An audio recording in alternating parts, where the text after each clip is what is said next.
Chapter 505 The massacre has begun in the spacious arena. The gentle breeze brushed past the people, cradling them with its chillness. Michael observed the alchemist showing no expression on his blank as a slate face. The pungent smell of herbs and fire entered his nostrils, competing with the sweet fragrance coming from Eve. Today she looked gorgeous. It might be because Ghost became closer to her as a friend, which was why Michael looked at her in a different light. At first, Michael thought she was no different than a typical cold beauty such as Alicia. The more he talked to Eve, the warmer her character became. Michael felt that she would become a good friend to him. She was open, helpful, and understanding. Eve reminded Michael of a girl he used to play with in the orphanage. Coincidentally, her name was also Eve. So Michael knew deep down he treated Eve as his friend because of his childhood friend. Host. Michael cultivation level. Soul refining stage level 2 experience points.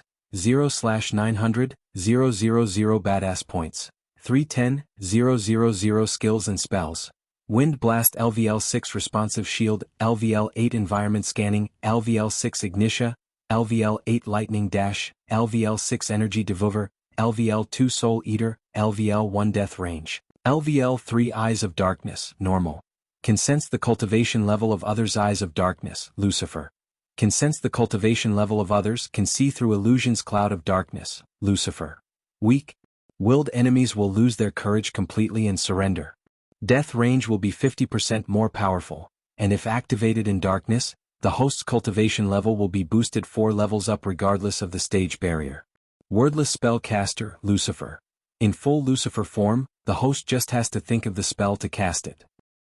Techniques. Swords of Destiny 98% Mastery Ring of Fire, 92% Mastery Serpent Maga, 97% Mastery Occupation. Core Disciple of Sunrise Sect The Guardian of Sunrise Sect Lord Lucifer of the Abyssal The Dark Lord King of Bradford Status. Healthy Goals. Control the world. Rebuild the Order of Death. Utility Function. Banker LVL 5. Ratio. 1000 gold coins. 40 badass points. Runic Teleportation X-Ray Vision. Also integrated with Eyes of Darkness. Wealth. 18 million gold. Special trait. 5-star Alchemist 4-star. Inventor Subordinates. Gaia Warrior Loyalty Level 100%, Raylene 5-star Chef, Loyalty Level 99%, Arya, Assassin Loyalty Level 86%, Heinberg Warrior Loyalty Level 45%, Maxine Warrior Loyalty Level 98%, Tiberius, Warrior, Loyalty Level 55%, Sadie, Loyalty Level 50%, Ricky, Loyalty Level 98%, Titus, Loyalty Level 60%, Optimus, Loyalty Level 60%, The Silent Reaper Crew Pirates, Loyalty Level 90%, Base of Operation. Sunrise Sect The Abyssal The Crypt Kingdom of Bradford Familiars. Nightmare, Forest. Dragon, Vidora, Three-Headed Hydra, Elemental Manipulation. Wind, 10% Mastery, Fire, 10% Mastery. Lightning 15% Mastery, Darkness 20%. I should definitely upgrade my inventor trait.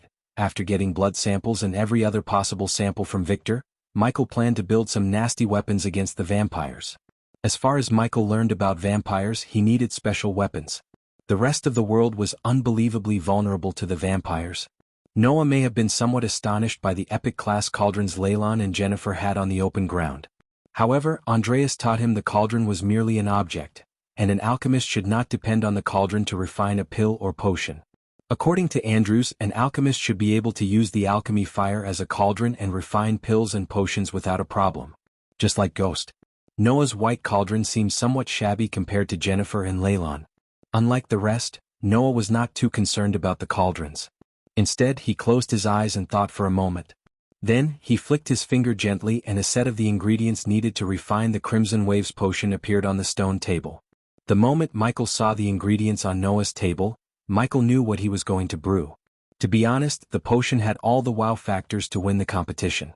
Michael doubted anyone in the judging panel except Hendrix would know about the Crimson Waves potion. When an alchemist drank the potion, their alchemy fire would turn crimson red. Hence the name. The crimson red fire would burn hotter and easier to control than the default green flame so that the alchemist could produce pills and potions with a 10 to 15% higher purity rate up to 70%. If an alchemist could refine pills and potions with 70% purity, the potion wouldn't provide any effects. Michael didn't use the potion because he did not need to. He was a 5-star alchemist right out of the bat. So why didn't he sell them? Because it was bad for business to enhance alchemists. The fewer alchemists there were the better. The hundreds of emerald green flames danced and flickered in the arena like fireflies made of jade glimmering in the night. The flames swayed with the wind chaotically with no direction in their mind until Michael conjured his heaven's flame. Even after seeing it several times, Noah's sparkling blue flames drew everyone's attention. Like a king among mortals, the blue flames overshadowed the green flames with its luster. Heaven's flame. How lucky that young man is to get a primordial flame. Sponsored content. Visit Riedel. Me for extra chapters. Alred threw a covetous look at Noah's flame. The old man's eyes were green with envy. Indeed, he is lucky. He would have become a target of many if the primordial fire could be stolen. Weirdly, Adovan eyed Gabriel a second before replying to Aishan. On the other hand, Jennifer had 25 ingredients on her table, whereas Leylon had a whooping 30. They began to put the ingredients one by one into the cauldron under the gazes of thousands of spectators. Meanwhile, some of the alchemists on the ground had already wholly refined all of the ingredients. Additionally, they started to prepare for the next step. The trio in the center ignored those participants and was totally focused on extracting the essence from each ingredient they put inside the cauldron. Unlike in the previous 2 rounds, small beads of sweat appeared on their forehead, trickling down their nose to the ground. Yet, they did not bother to wipe it off as they continued to focus on controlling the flame and extracting the essence. Then 10 minutes later, Noah carefully placed the last ingredient. Finally, the first essence bead, glowing in light pink, emerged from Noah's cauldron. Seeing that the extracting process was this smooth, Noah heaved a long sigh of relief. He turned his head and looked around. Surprised, he discovered that Jennifer and Leylon had formed 5 beads. Time slowly passed by as some of the competitors who initially had calm expressions began to pant a little. Such a huge burden and consumption of arch energy really exhausted them. Michael was getting bored out of his mind and even yawned behind his hand. Seeing Michael yawn, Eve couldn't hold back too. "I kinda wish I had seen your Elon battle tournament," Eve said, taking her gaze away from Jennifer. Suddenly Michael knit his brows as his neck hair stood up, alerting him of an upcoming threat. First, the air became thick with an intense scent of blood. Then, as though something was sucking all the light in the arena, the area turned gloomier. "What the?" Eve looked up to see a dark blanket falling over the arena. The arena was the size of a football stadium on Earth, and currently, the blanket falling from the sky covered the entire open sky above the arena. "What's happening? Oh God. The fuck?" Immediately the spectators were thrown into chaos. Whoosh.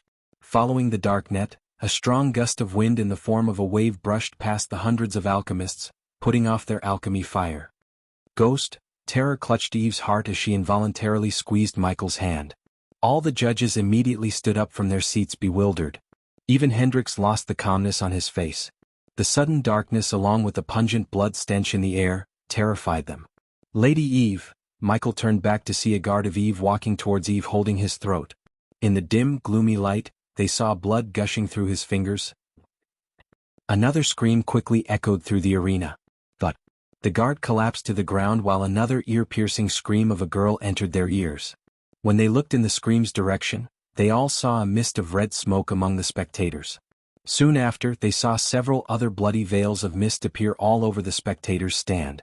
At this moment, the screams were the only sound they heard. "Guards!" Alred shouted, but no one responded. "Teacher?" "Ghost, look." Olivia stuttered, and when they looked at where she was pointing, they saw the guard who collapsed to the ground, moving. The guard laid down his face against the floor and slowly moved his limbs. His lips made sickening, crunching sounds as he finally stood up on his feet. "Guard," Eve spoke in a muffled voice and frowned, looking at the blood oozing down from the wound on his neck. When Michael looked closer at the injury, he confirmed his suspicion and took a step back. When the guard leaped at Alred, Olivia screamed in shock. "Juror!" The guard ripped off a huge chunk of meat from Alred's neck in a blink of an eye. The blood sprayed from Alred's neck to Aishan and Gabriel's faces. The warm blood brought Gabriel from his shock. "Holy blast!" Gabriel immediately reacted by sending a golden plasma beam at the guard. Poch! The beam shot right through the guard's chest, forming a huge smoking hole in his chest. However, it didn't stop the guard from taking another bite at Alred, who was clenching his neck in agony. Holy blast! Gabriel sent another plasma beam vaporizing the guard's head. Meanwhile, the spectators were in chaos as they attempted to flee the arena but turned into a bloody mess one by one. Alred. Aishan came out of his shock. Everything happened so quickly that only Gabriel was able to react in time. But, unfortunately, even he was late as the guard had already taken a huge chunk of Alred's throat with a single bite. Immediately a sparkling blue healing potion appeared in Aishan's hand. Lifting Alred's head, Aishan chugged the potion down his throat, but unfortunately the wound on his throat didn't close up. "Welcome to the party." Out of the blue, a voice drenched in an evil aura reverberated in the arena. The cold, high, clear voice sent shivers through everyone's spines. A few seconds after the voice emerged, a dark figure clouded in a red mist appeared in the air right above Noah, Jennifer, and Leyland's center stage. Chapter 506 The Elder Vampire. A red mist completely clouded the figure. The fog was no different than Michael's cloud of darkness. Only the cloud enveloping the figure was dark crimson red. The stench of blood in the air doubled after the figure appeared. The strong scent nauseated Michael, and he was no stranger to the smell of blood. Involuntarily Olivia stepped closer to Michael as the judges stared at the figure shivering in the air. They waited for the guards, but to no avail. "Where are the guards?" Olivia whispered. "Boys, slow down," the figure's voice echoed through the arena. Only then did they witness people in the arena getting bitten by someone enveloped in the red mist just like the one in the air. The people who got bitten from behind exploded afterward. Ah! Looking at the scene, many screamed out loud and panicked. Instantly the people made a run for the exit, only to turn into a pulpy mess. Michael noticed hundreds of vampires sucking the people's necks and turning them into a bloody mist. Deep down in his heart he was glad Olivia was with him. Otherwise she would have been targeted by the vampires. "Oh my god, oh my god, oh my god," Olivia panicked, shivering from top to bottom. "Guards! Guards!" Aishan and Gabriel both screamed for the guards, but no one came through the door behind them. Michael never expected the vampires to launch a large-scale attack. Instead, he thought they would go into hiding because that is what he would have done if someone had exposed his secret identity. "This is troublesome," Michael said to himself. According to the experiments and information he gathered from Victor, vampires were immune to spell attacks no matter how powerful the spell was. The guard who was killed by Gabriel wasn't a fully turned vampire. He was controlled like a puppet by someone, probably the vampire shrouded in a red mist. The bloody mists appeared after the people exploded, drifted to the vampire hovering in the air, and enhanced the crimson-red cloud around the vampire. Killing a vampire without going into full Dark Lord was highly troublesome. He had to use the dark flames to kill or even slow down a vampire. Otherwise they would just regenerate and attack back with several times more ferociousness. Fortunately, the vampires blocked the sunlight by putting on a giant blanket over the arena. But unfortunately by doing this they turned the arena dark, and darkness was his domain. Shit. What's happening? Where are the guards? Leyland and Jennifer panicked just as the rest of the alchemists. Considering the vampires hadn't started to kill the alchemists on the ground yet, they still possessed the ability to think. The spectators, however, ran for the exit like headless chickens. Many got stepped over and died by getting crushed. Jade Crucifix. All of a sudden, Hendrix, who remained furrowing his gray eyebrows, raised his hand. The very next moment, an emerald green crucifix materialized in the air just a few meters away from Michael. The crucifix went from a typical handheld size to a giant 8-foot crucifix. It floated towards the vampire in the air. As the crucifix floated towards the vampire, it sucked the bloody mist like a black hole. Soon afterward, Michael noticed several vampires getting sucked from the spectators' stand. They screamed and squirmed. However, Michael noticed that only several people in guards' uniforms were getting sucked by the crucifix. Those who bit people wearing completely black robes remained still without getting affected by the crucifix. The crucifix differentiated the halfly turned puppets from the fully matured vampires. What bothered Michael was how mature these vampires were.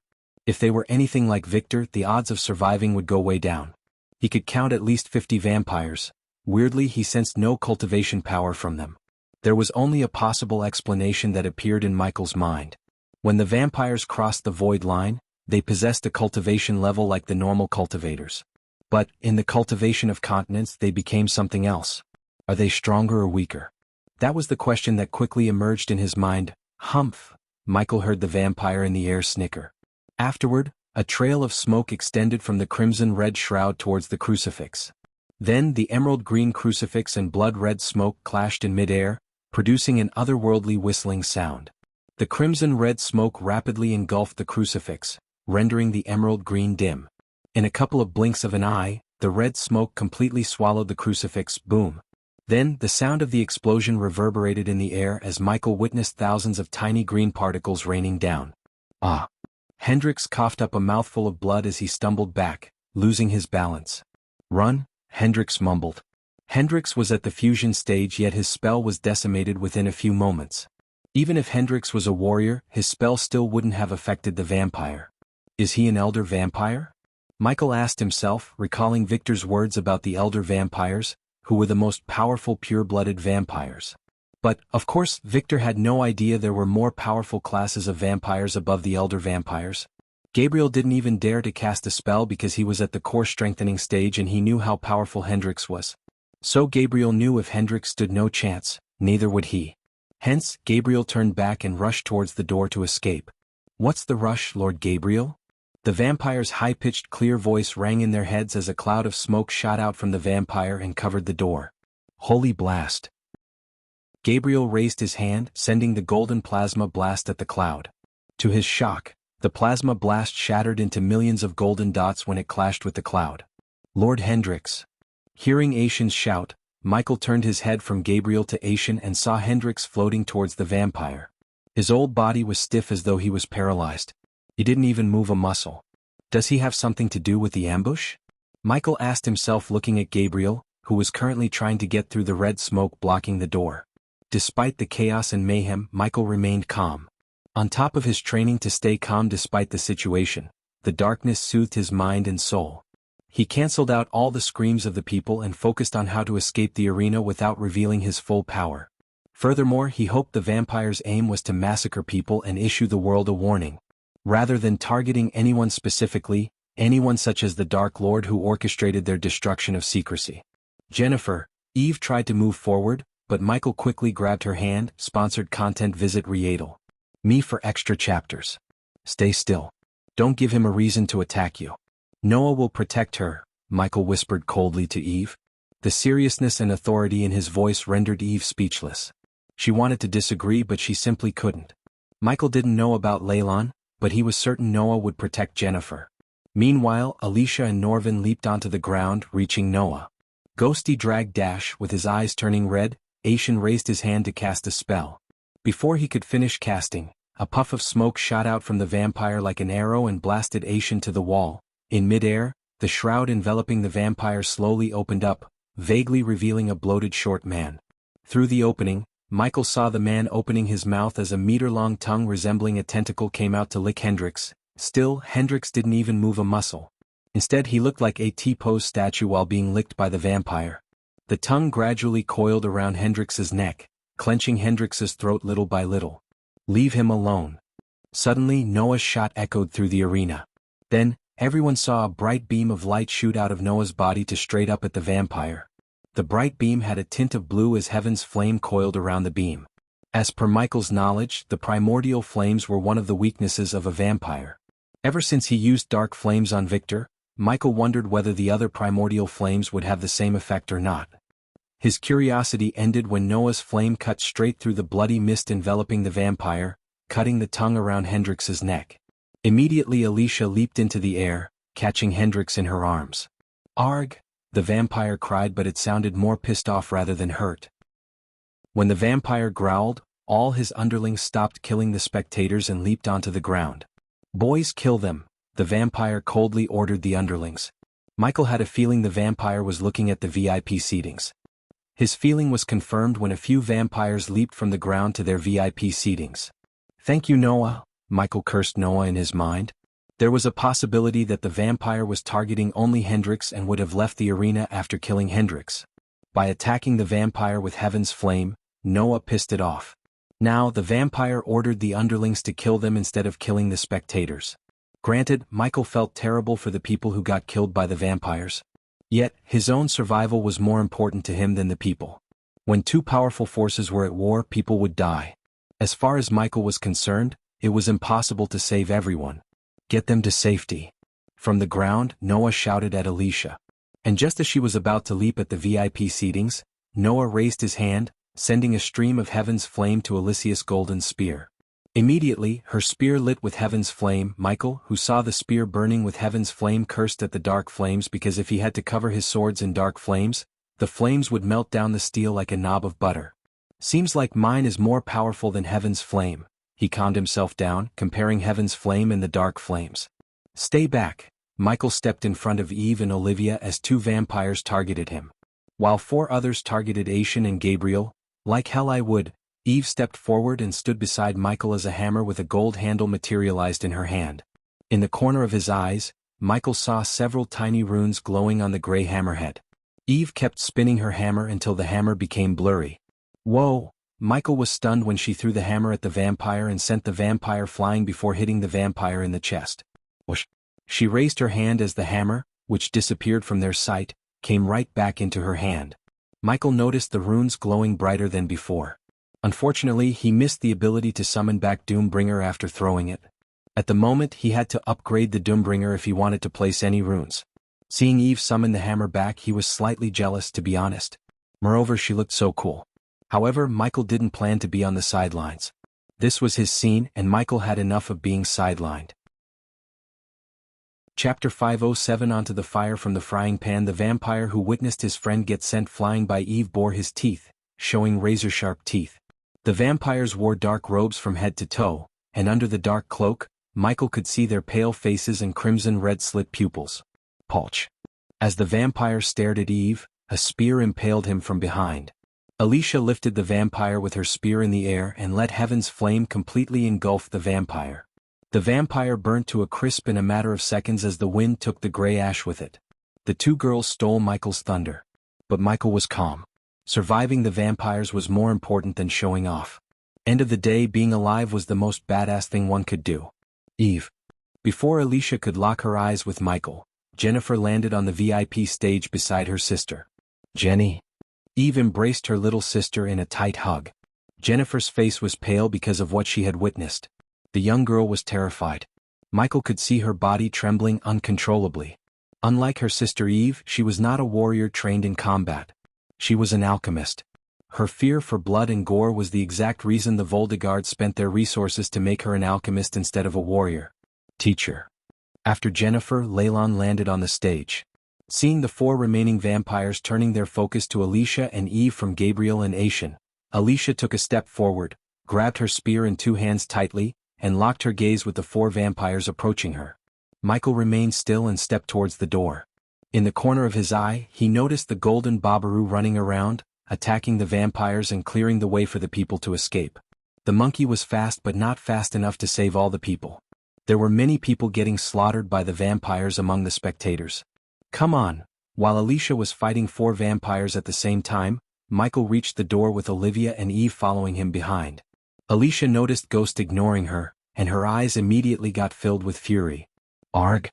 Alicia roared as she slammed the spear onto the stage, creating a powerful shock wave that knocked down the vampires as well as everyone except Michael and Eve. Bitch, one of the vampires snarled. Then he dashed at Alicia faster than ever before. Michael noticed the vampires finally taking the fight seriously. Their inhuman speed stunned Alicia. Michael, who fought Victor, knew their speed. In a blink of an eye, the vampire appeared behind Alicia. On the other side, the 3 vampires flanked Alicia from all directions. That bitch is dead, Michael amused inside. One less ally for Noah was one less enemy for him. While this was happening on the VIP stage, Noah was fighting the vampires on the ground. Fortunately, the vampire in the air observed the fight, not intending to join the battle himself. The more people the vampires killed, the bigger the shroud of red mist around him. Holy blast, holy blast, holy blast! Leylon kept shooting plasma blasts in all directions hoping to hit the vampires. Arg! After several tries he hit something, but it wasn't a vampire. He hit Alicia, who was fighting 4 vampires. With a stomp to the ground, Eve knocked down several chairs and pushed down Jennifer's head. Stay here. Then Eve leaped into the air, raising her hammer in the air. Boom! A vampire was about to bite Alicia in the neck when Eve brought the wrath of her hammer down on him.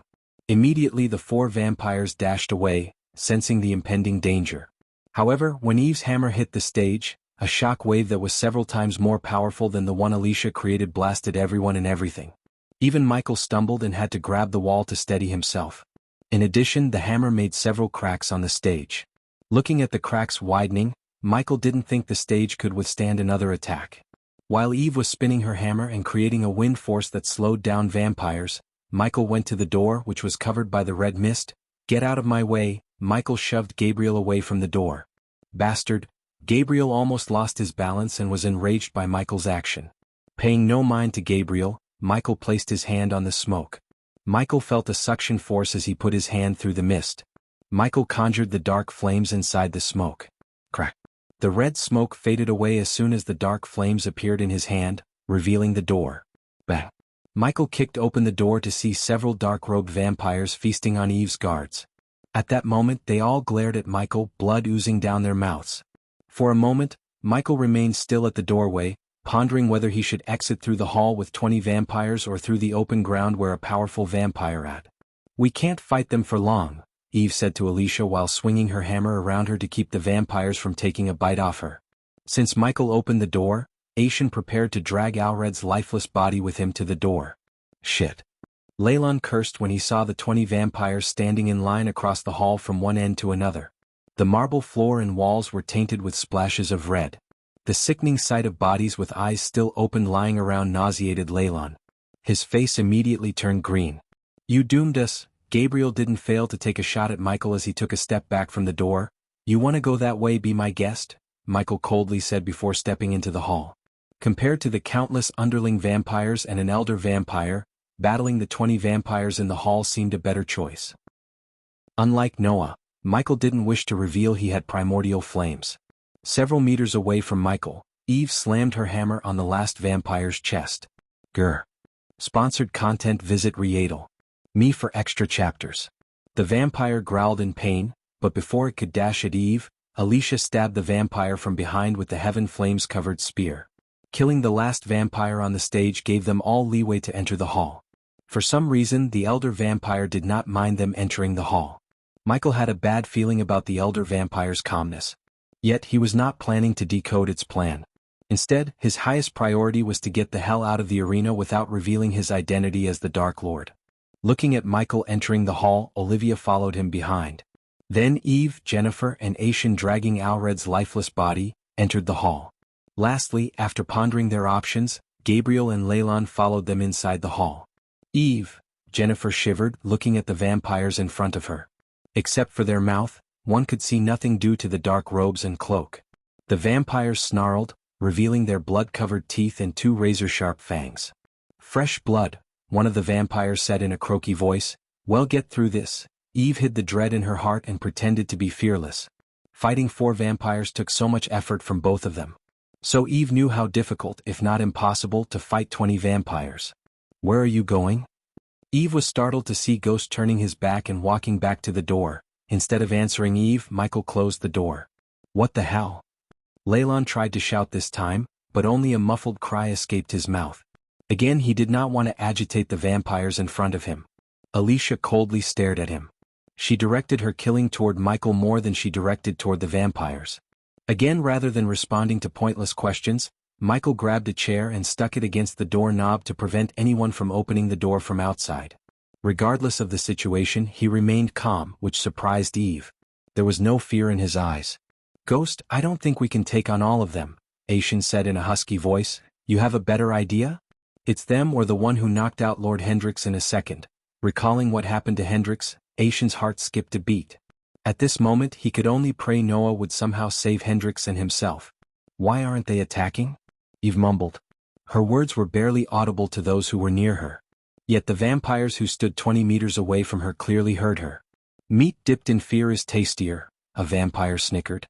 After hearing his murderous voice, Jennifer felt a chill running down her spine. She felt like the vampire was looking at her while speaking those words. "Follow my lead." Alicia took a step forward and then she looked over her shoulder at Michael. "Don't get killed." Eve could sense the apparent tension between them.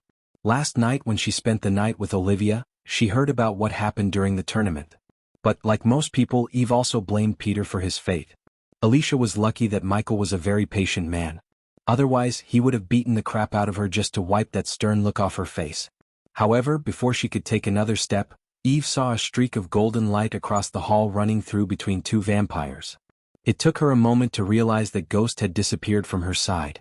While she was in shock, wondering where did he go, the heads of the 2 vampires near the golden trail dropped to the ground, producing a sickening thud sound. The vampires standing in a neat line were startled to see their friends dancing on the floor without their heads. The blood spraying from the two headless bodies interrupted the group's vision. Still, through the blood fountain, Eve vaguely saw a figure on the other side of the vampire line. "Ghost," she mumbled, completely stunned by him. One moment he was there and the next he wasn't. Not only Eve, every single one was taken aback by surprise. The vampires could generate any parts of their bodies in a few minutes but not their heads. Hence, when Michael cleaved the heads off their shoulders, they could only do one thing: die. The vampires were immune to spells, arrays and anything that was powered by arch or celestial energy but not to physical attacks void of any energy. Besides, the vampires remained still without moving an inch. Hence, Michael was able to cut their heads off with no problem. Ding. Congratulations to the host for killing a vampire. The reward is 100,000 experience points and 3,000 badass points. Ding. Congratulations to the host for killing a vampire. The reward is 100,000 experience points and 3,000 badass points. All the vampires turned around to see Michael staring at them with his two black swords in his hands. Chapter 508 Accident or Assassination. Just like that, Michael killed two vampires. Then, while the vampires were stunned, Michael took a glimmering silvery vial from the system's storage. Clang. Michael threw the vial at the ground near the vampire. The vial shattered until countless tiny pieces of glass as a puff of white smoke engulfed the air between Michael and the vampires. It burns. My eyes. Suddenly, the vampires began running around the hall, clenching their eyes and screaming. After taking Victor's blood samples, Michael brewed the tear gas to disorient the vampires. Michael did not dare to waste any time as he cast the lightning dash. This is our chance. Push forward. Eve raised her hammer, roaring a battle cry before running toward the vampires swinging her hammer. Cut their heads off. Eve felt a chill when she heard Ghost's voice sounding in her ears. It took her a second to realize that he had run past her, and she just couldn't see him but only the golden trail beside her. While Eve, Alicia and Ghost were fighting the disoriented vampires, Gabriel and Leylon made a break for it. They cautiously went to the hall's corner and walked to the other side, remaining so close to the wall like a pair of geckos. Blood tornado, blood hole. Among the 18 vampires, 2 of them stopped running and raised their hands high in the air, casting a spell before Michael could stop them. As soon as they cast the spells, the room was lit with red as though the chandeliers radiating red light instead of white. Additionally, the bodies of Eve's guards squirmed. Soon all the blood inside their bodies was sucked out from their bodies to form a mini tornado in the middle of the hall. Michael felt his speed decrease due to the tornado countering his spell. His running speed was further reduced when a red hole appeared in the ceiling, sucking everything into it. The red hole sucked everything in the room, such as chairs, remaining bodies, and portraits of various alchemists. Aishan held Alred's body in one hand and a lion statue which was too heavy for the red hole to suck. Jenny? Eve kept spinning her hammer, fighting the creating a counter force to the red hole, and shouted at Jennifer. Fortunately, Jennifer and Olivia found a statue similar to the one beside Aishan and held onto it with their life. Since Gabriel and Leylon were sticking close to the walls, they were able to grab onto the window grill. On the other hand, Alicia stabbed the spear through the floor and held onto the spear. Then, while spinning the hammer, Eve noticed Ghost sliding towards the tornado swirling beneath the red hole. Ghost! She tried to reach for him even though he was at least 10 meters away from her. Yet even at this very moment, Eve saw no fear or concern on his face. On the contrary, surprisingly, when she shouted at him, she saw a smile emerge on his calm face. She felt creeped out by his smile. How could a man smile in a situation like this? Her mind couldn't find an answer to her question. Then, as she was staring at him, she noticed he suddenly stabbed the floor with the sword in his hand. The next moment, he threw the sword against all the force at the vampire who cast the tornado spell. The sword he threw soared through the air like an arrow until it pierced the vampire's forehead. Immediately the tornado disappeared from existence along with the sickering red ambience. Although the tornado went away and gave them breathing room, the remaining vampires were able to dash at them freely. Unlike Michael and the others, the red hole didn't have any effect on the vampires. Several vampires targeted Alicia since she had Heaven's Flame. They wanted to kill her while she was fighting the suction force. Only a couple of vampires targeted Eve because the vampires deemed her as the less threatening one among them. Her blunt weapon was basically useless against them when she fought them alone without Alicia. All the remaining vampires moved towards Michael. As far as they were concerned, he was just as dangerous as Heaven's Flame-wielding Alicia, if not more. Seeing 5 vampires moving towards him, Michael raised his finger. Ignitia, the golden lightning bolt shot out of his hand, piercing through the vampire's chest. Erish, out of the blue, a scream reverberated in the hall. However, it didn't come from the vampire with the hole in his chest but from Gabriel. Unfortunately, Gabriel was in the lightning bolt's trajectory and got hit by the bolt in the hand. Hence, he let go of the window grills, resulting in him being sucked into the red hole. Teacher! Leylon shouted at Gabriel, but it was too late as Gabriel was flinging towards the red hole.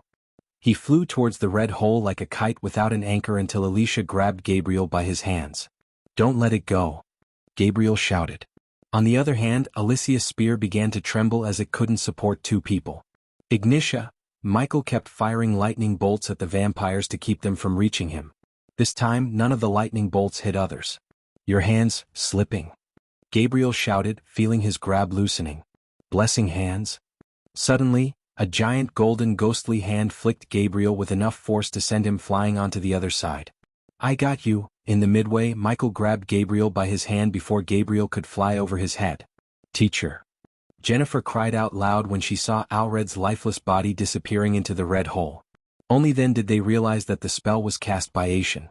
He sacrificed Alred's body by letting him go so he could cast a spell to save Gabriel. Aishan held no love for Gabriel, but he was unable to let Gabriel die when he could save Gabriel from death. Tears gushed out of Jennifer's eyes as the memory she had spent with Alred flashed across her eyes. Hold me tight. Gabriel shouted at Michael. The swag Gabriel had was nowhere to be found on his face. At the moment, Gabriel shivered and sweated, fearing for his life. I want Lord Gabriel, Michael raised his voice. Gabriel's heart was pounding against his chest. He looked around while holding onto Ghost's hand to see 4 vampires walking toward them. To inflict maximum fear, the vampires showed their teeth, slowly walking toward them. On the one hand, Michael held onto the sword and on the other he had onto Gabriel. Hold tight, Lord Gabriel. Your hands are slipping. Michael shouted as the vampires devilishly grinned. No, no, no, no. Gabriel frantically shook his head. But unlike Ghost claimed, he didn't feel his hands slipping. For a moment, Gabriel saw Ghost's lips curling upwards, revealing an evil grin. It's slipping, Lord Gabriel. I can't hold much longer. The grin instantly disappeared from his face. And oh! Gabriel shouted as Michael let go of his hands. In a blink of an eye, the red hole sucked in Gabriel, killing the previous number 1 alchemist of Elon and Azair continent. Sponsored content. Visit Readle. Me for extra chapters. Arc. Finally, Alicia had enough. The next moment she pulled the spear from the ground. As soon as she did that, the red hole sucked her in, but in the mid-air she threw the spear at the vampire who cast the spell. The spear cut through the air with enough force to nail the vampire into the wall behind him. Luckily, before she could disappear into the red hole, heaven's flames surrounding the spear rendered the vampire into a pile of ashes. Teacher, no. Leylon screamed. All the veins in his face bulged as his eyes turned blood red. Holy blast, holy blast, holy blast, holy blast, holy blast. He was enraged by the loss of his teacher. Thus, he went berserk by shooting plasma blasts at the vampires one after another. He didn't care if he was hitting them or not, but he just kept casting the spell. In his anger, Leylon lost the fear of vampires. The man who picked up from the streets and raised him as his own just got killed in front of his eyes. Hence, Leylon was enraged beyond words. Since the tornado and the red hole disappeared, Michael cast Lightning Dash to disappear again. Poch, poch, poch. The vampires only felt a gust of wind before they saw their friends losing their heads. Michael used celestial energy to increase his speed. Therefore, the vampires had no chance of seeing him or reacting to his speed. Eve saw several heads rolling on the ground as the headless body sprayed blood all over the marble floor before collapsing to the ground. Ding. Congratulations to the host for killing a vampire. The reward is 100,000 experience points and 3,000 badass points. Ding. Congratulations to the host for killing a vampire. The reward is 100,000 experience points and 3,000 badass points. Ding. Congratulations to the host for killing a vampire. The reward is 100,000 experience points and 3,000 badass points. Ding. Congratulations to the host for killing a vampire. The reward is 100,000 experience points and 3,000 badass points. Congratulations to the host for leveling up. The current level is Soul Refining Stage Level 4. The notification sound of the system kept ringing in his head continuously. Finally, after cleaving 9 heads, Michael reached the next level of the soul refining stage. The remaining 5 vampires looked paler than usual in fear. No longer they treated Michael like he was not a significant threat. They never expected Michael to kill 9 vampires in a few seconds. If the vampires crossed the void line, they would be at the core formation stage. Besides, they were also freshly turned by the elder vampire, so they had no battle experience like the others. Because of these reasons, Michael killed them so effortlessly. Even Michael was surprised at how easy it was for him to kill them. At this point, Michael was confident the elder vampire was treating the alchemy competition as a training ground for the newly turned vampires. The question was whether the elder vampire really here to take revenge for exposing their existence or for something else. Arg. Meanwhile, Eve crushed a vampire's head with her hammer, and Alicia killed 2 more vampires with lightning-quick speed. The remaining vampires stood no chance as Michael made quick work on them. The headless vampires staggered as blood sprayed out into the air from their necks. While the blood was raining down, Alicia saw Ghost walking calmly towards Eve. The latter was breathing heavily after a long battle. However, the battle was far from over. Boom. Suddenly the wall near the door they walked through exploded into bits and pieces, creating a cloud of smoke. A figure came flying through the smoke and landed near Alicia. Noah. Chapter 509. Taking a risk to get stronger. Michael saw Noah coughing mouthfuls of blood while struggling to get to his feet. His pure white robes were smudged with mud and blood. Noah. Alicia screamed as she went to her knees. She immediately flicked her wrist to take out a blue healing potion. Following Alicia, Aishin came running to Noah and tried to help him up.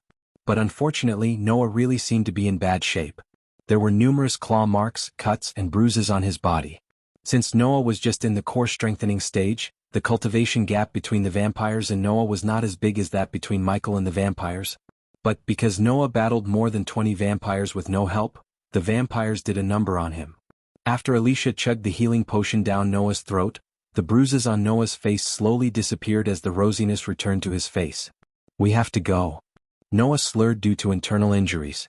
They could barely distinguish the words that escaped his mouth. Boom. Suddenly the door Michael blocked exploded into bits and pieces. Through the environmental map, Michael sensed the vampires rushing into the hall.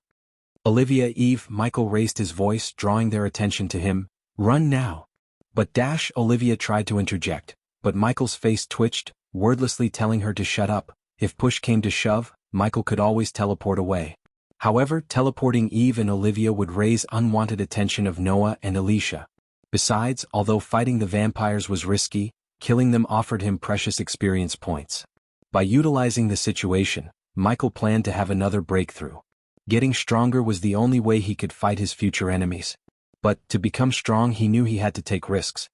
"Jenny, quick." Jennifer did not waste time arguing with Michael. Ghost might be a good friend to her, but her little sister's safety was the most important thing to her. Hence, Eve grabbed Jennifer and Olivia's hand to rush toward the door on the other side before the vampires could pour in through the blasted door.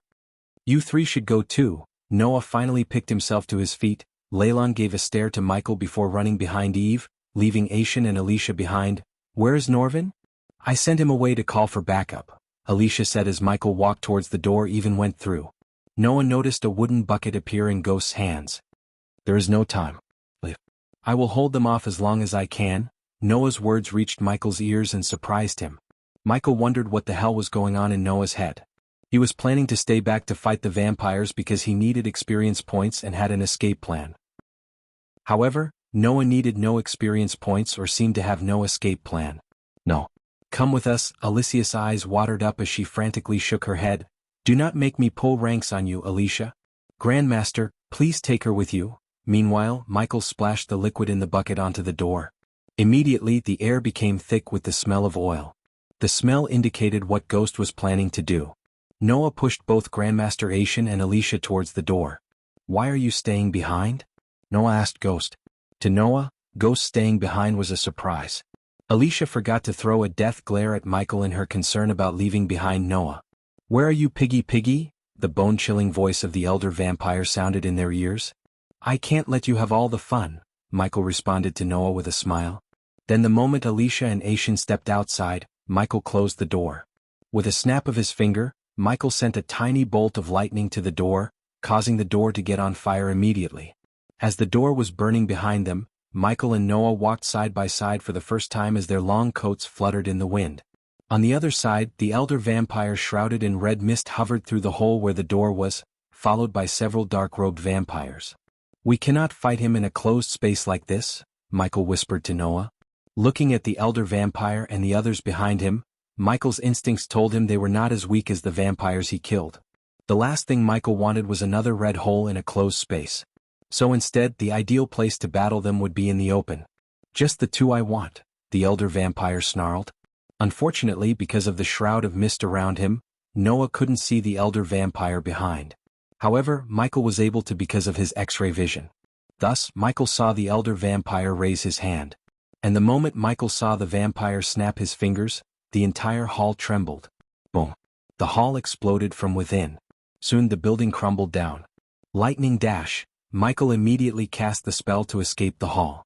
From outside, one could see the entire northern side of the arena collapse to the ground. The crumbling building hit the ground, producing a dust storm. Because of the dark blanket on the arena, the scene looked eerie. Many alchemists lay on the open ground without moving a muscle. Their green robes were drenched in their own blood. Other than the green robes, the only commonality they had between them was the bite mark on their necks. Those who were lucky escaped the arena while Noah was fighting them. Still, almost 60% of the people died at the hands of the vampires. The smell of blood stench in the air was evident from this gruesome massacre. The casualty rate of the alchemists was much higher than the spectators.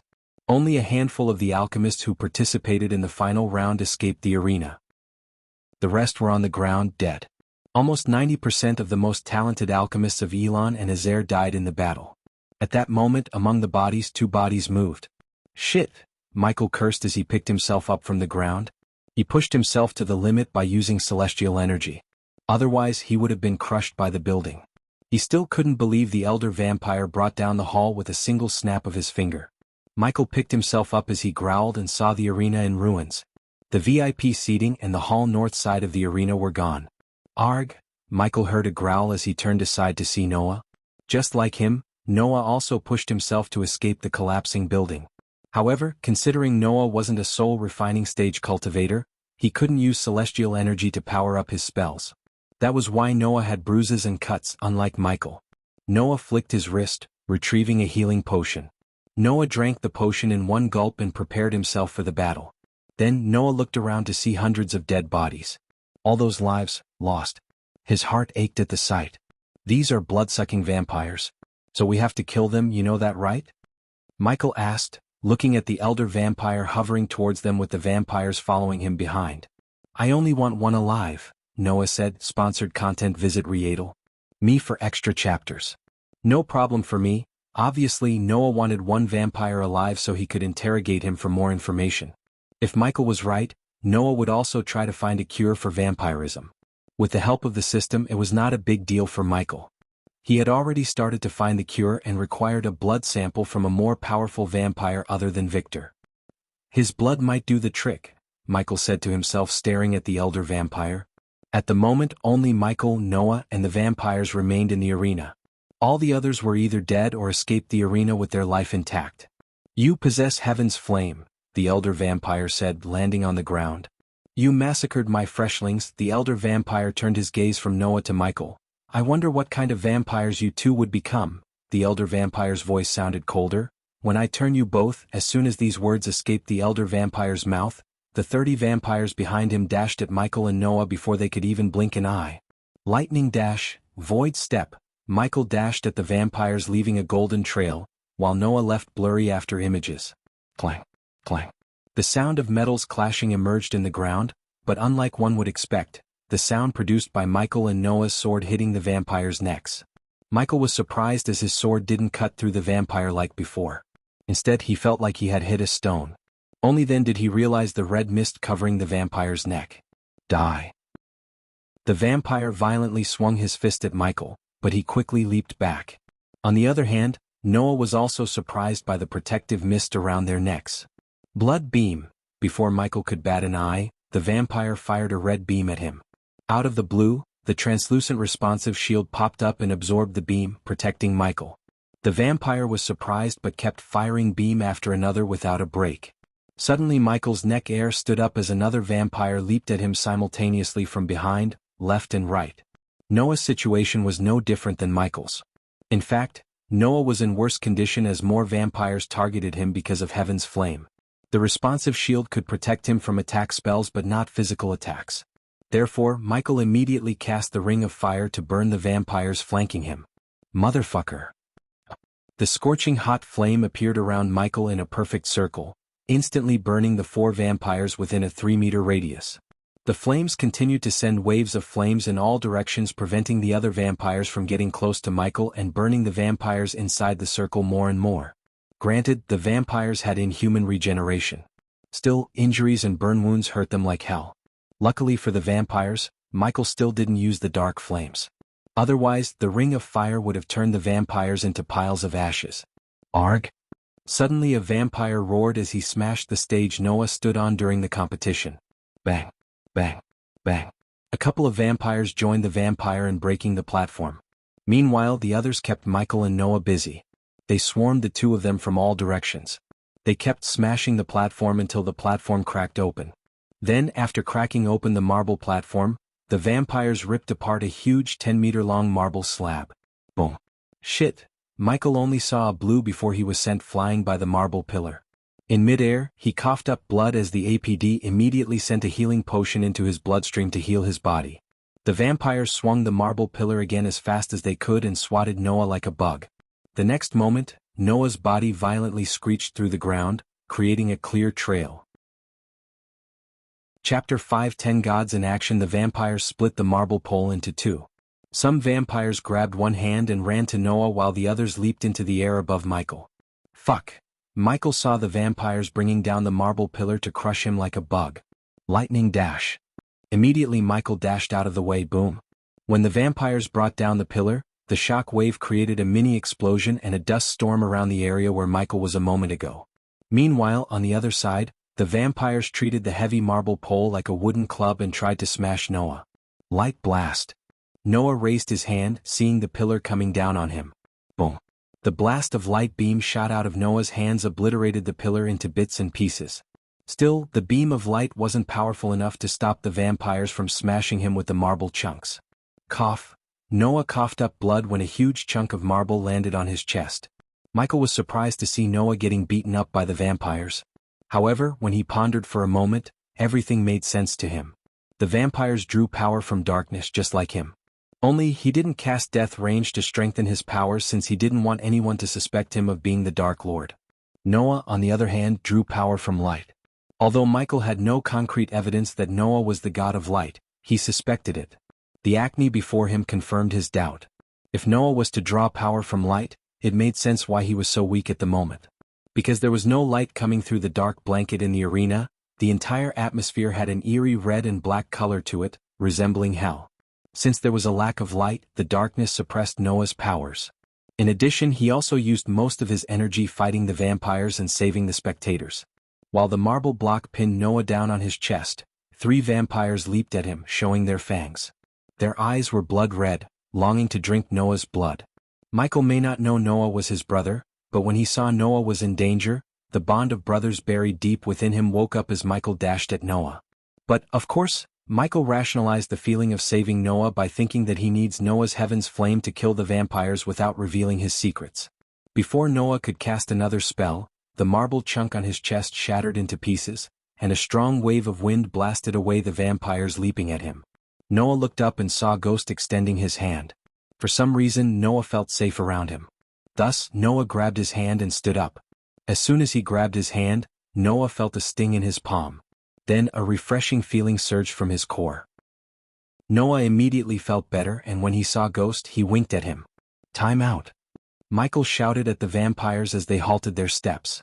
"Just give us a damn moment, okay? You guys are bullying us." The vampires were confused, and so was the elder vampire. "Now I'm regretting not running away." Michael's facial muscles twitched, showing his exhaustion to the vampires. "What is he doing?"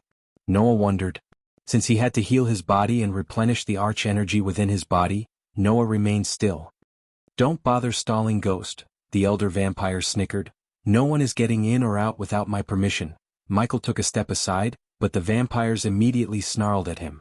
So Michael quickly dropped his swords. I'm not gonna fight anymore.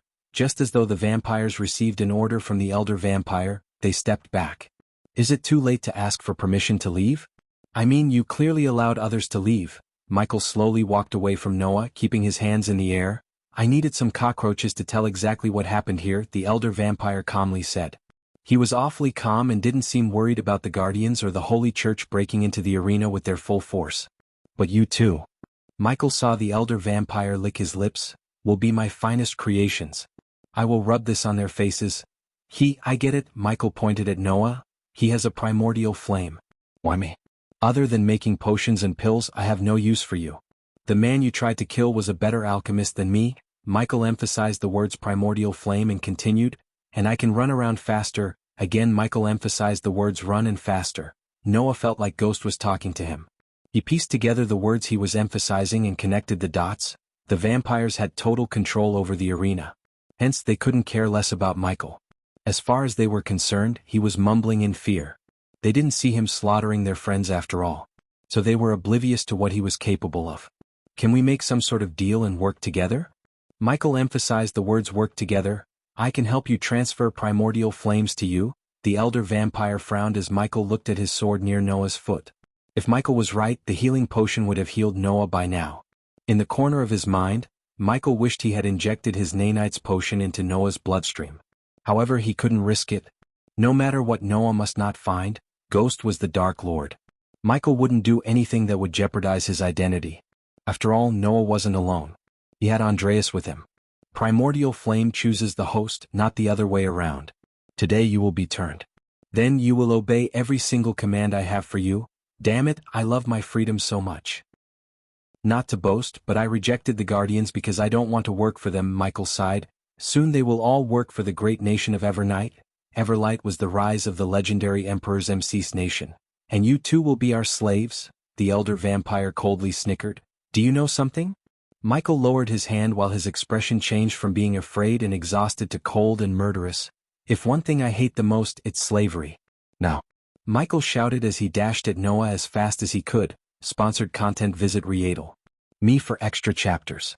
Before the vampires could react, Noah stomped the ground to raise Ghost swords in the air. Noah waved his hand when the swords were at his eye level, sending a stream of heaven's flame onto the swords. Immediately, the bright blue flame coiled around the two black blades. At the same time, two vampires dashed at Noah, flanking him from both sides. They were fast, but Michael was quicker because he didn't hold back. Instead, he used all the celestial energy in his body, pushing his speed to maximum. Just when the vampires were just a meter away from Noah, Michael grabbed the two swords in the air. Whoosh, whoosh. The elder vampire saw two heads flying towards him. He was shocked by Ghost's speed. Ding. Congratulations to the host for killing a vampire. The reward is 100,000 experience points and 5,000 badass points. Ding. Congratulations to the host for killing a vampire. The reward is 100,000 experience points and 5,000 badass points. The headless body staggered around, spraying blood before collapsing to the ground with a sickening thud. Compared to Dark Flame's, Heaven's Flame was much weaker and way less potent. Hence, it didn't melt Michael's swords as Michael expected. Since his sword was on Heaven's fire, they cleaved the heads through the mist like a hot knife through butter. At that moment, the vampires raised their hands. Blood beam. Several beams of crimson-red light shot out from their hands towards Michael and Noah. Seeing the beams, Michael remained closer to Noah as the responsive shield absorbed all the beams, rendering them pretty much useless. Poch. Suddenly Michael felt a hot splash of blood on his face. When he turned aside, Michael saw Noah's hand sticking through a vampire's head. The vampire sneaked up on them, but Noah killed him before he could reach Michael. Realizing Michael's defense spell protecting them both, the vampires changed their battle tactics. They all just dashed at them from all directions. Give me the sword. Michael handed his sword to Noah after he asked. The vampires closed the gap in a blink of an eye. Anyone in Noah and Michael's shoes would barely see their blurry figures. But Noah and Michael remained calm and worked together. When they reached closer, Noah and Michael stood closer with their backs against each other. Clang, clang, clang. Michael and Noah swung their swords, rotating and deflecting the vampire's claws. The faster they moved, the blurrier their figures became to the vampires. From the aerial view, one could see the two of them vaguely forming a yin-yang symbol. For the first time they fought together. The darkness and light fought against a common enemy. Even powerful entities such as vampires couldn't touch both of them. Cast your ring of fire. Noah shouted while fighting off the vampires. Ring of fire. Immediately a ring of fire appeared around them. Michael wondered what Noah was planning, and soon he got his answers when Noah raised his hand, shooting out a stream of heaven's flame onto Michael's crimson-red ring of fire. The moment the two fires clashed, they merged together, forming a bright golden flame. Ding! Congratulations to the host for killing a vampire. The reward is 50,000 experience points and 5,000 badass points. Ding! Congratulations to the host for killing a vampire. The reward is 50,000 experience points and 5,000 badass points. Ding! Congratulations to the host for killing a vampire. The reward is 50,000 experience points and 5,000 badass points. Ding! Congratulations to the host for killing a vampire. The reward is 50,000 experience points and 5,000 badass points. The vampires burned to ashes in a flash when the golden fire touched them. Surprisingly, Michael only received half of the experience points he would normally receive. It seemed like the system deducted points by half because half of the kill was Noah's. Light beam. Noah fired a beam of light strengthened by heaven's flame straight through a vampire's head while Michael sent a powerful gust of wind blasting the vampire, dashing towards him into the fire. The power radiation the elder vampire sensed as they were fighting startled him. He had never felt such power in his life. But, of course, he was 600 years old. He experienced many anomalies, but the radiation from them was something else. What are they? Chapter 5:11 Battle intensifies. The elder vampire was in a dazed status, sensing the energy radiated from them. A moment ago when they fought alone he didn't feel the energy. Still, the moment they joined forces the energy radiation overwhelmed him. While he was in a daze, Michael lifted Noah into the air by his hand, and Noah used Michael as a pole to kick the vampires around them. Blood hole. Blood tornado. Overwhelmed by Michael and Noah, the vampires cast the blood hole and the blood tornado spell at the same time as several tornadoes and red holes appeared in the ground. Having experienced the spells, Michael put his hand around Noah's neck. Hold tight. Noah nodded as he also put his hand around Michael's neck. Lightning dash. Void step. Both of them cast their speed spell at the same time to boost their speed. The two spells merged into one, forming a trail of golden light that flickered in the air, creating an otherworldly whistling sound. The golden light crisscrossed around the arena, avoiding the tornadoes. But even for the elder vampire, it was difficult to follow the trail. So it made sense when the vampires couldn't even defend themselves before losing their heads. The red hole sucked the alchemists' bodies to the ground while the tornado destroyed the bodies. When Noah was alone, he was weakened by the darkness. Noah's weakness was nulled by teaming up with Michael, the god of darkness who drew strength from the darkness. Because of their speed, the red holes could suck them in. Compared to the suction force, their speed was much greater. As a result, the elder vampire witnessed his underlings losing heads one by one. They said he would be weakened. The elder vampire snarled, "Congratulations to the host for leveling up. The current level is the soul refining stage level 5. When the system sounded in his head, Michael stopped running, and all the red holes and the tornadoes vanished into thin air. At that moment, only one vampire remained between them and the elder vampire. He is all yours. Michael let Noah capture the vampire alive. He walked by Noah's side towards the vampire. They both knew the battle was far from over as the elder vampire didn't even raise a finger yet. For now, Noah planned to incapacitate the vampire before fighting the elder vampire. After witnessing all of his friends get slaughtered by the duo, the vampire shivered. Then, fearfully, it walked backward until it tripped on a stone and fell down. "Save me," the vampire begged the elder vampire. Michael never wanted Noah to capture the vampire alive. Any information Noah gathered from the vampire would give him an edge Michael did not want Noah to have. Hence, he didn't help Noah capture the vampire. However, he could have simply injected the vampire with a paralyzing poison he hit Victor with. "Come here," the elder vampire softly spoke to the vampire. The vampire quickly picked himself up from the ground and dashed to the elder vampire's feet. And oh! Noah dashed at the elder vampire, but it was too late. First, the elder vampire engulfed the vampire in his red mist. Then, with the X-ray eyes, Michael saw the elder vampire's tongue drilling into the vampire's mouth as the vampire squirmed like a fish out of the water. In a couple of seconds, a mummified body hit the ground. Then finally, the red shroud around the elder vampire slowly cleared up to reveal his complete physical form. The elder vampire had a bloated carcass with several yellowish tumors leaking a green goo. His body was at least 4 feet wide and 6 feet tall. The inflated belly looked like the elder vampire swallowed a whole gym ball. Now Michael fully understood why the elder vampire chose to surround himself with a misty shroud. Just the disgusting belly button alone would make anyone puke to death. On top of everything, the elder vampire was naked. The last thing Michael needed was a sight of what was between his legs. Luckily for them, the vampire's inflated belly was big enough to cover his crotch.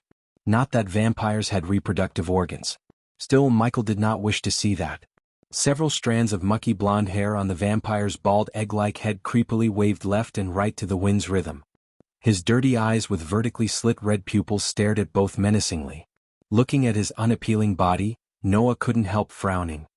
He had never seen such a hideous creature in his life, and he had traveled to many realms and fought countless ugly creatures. When you want something done, you have to do it by yourself, the vampire snarled. Light blast. Noah raised his hand without warning, sending a light beam blast at the elder vampire. Noah was fast, but the elder vampire was faster. Hence, the vampire raised his hand as a translucent energy shield materialized before him and blocked the light beam. Heaven's flame. It's a pity I can't take it from you. The shield blocked the light beam strengthened with heaven's flame. Chantless spell casting, Michael mumbled. It seemed as if the elder vampire was either a fusion stage cultivator or a prodigy, or the elder vampires were able to cast spells without chanting. System, you know the drill. When the heat gets too much to handle, teleport me away, Michael said to the system in his mind. Noted, this was Michael's plan B. In case the elder vampire overwhelmed them, the system would buy a teleportation scroll and teleport him away from the arena. Else, he planned to battle and kill the elder vampire. His blood might be just the thing Michael needed to find a cure for vampirism. Moreover, he was curious to see how many badass points he would get after slaying the elder vampire. Void step.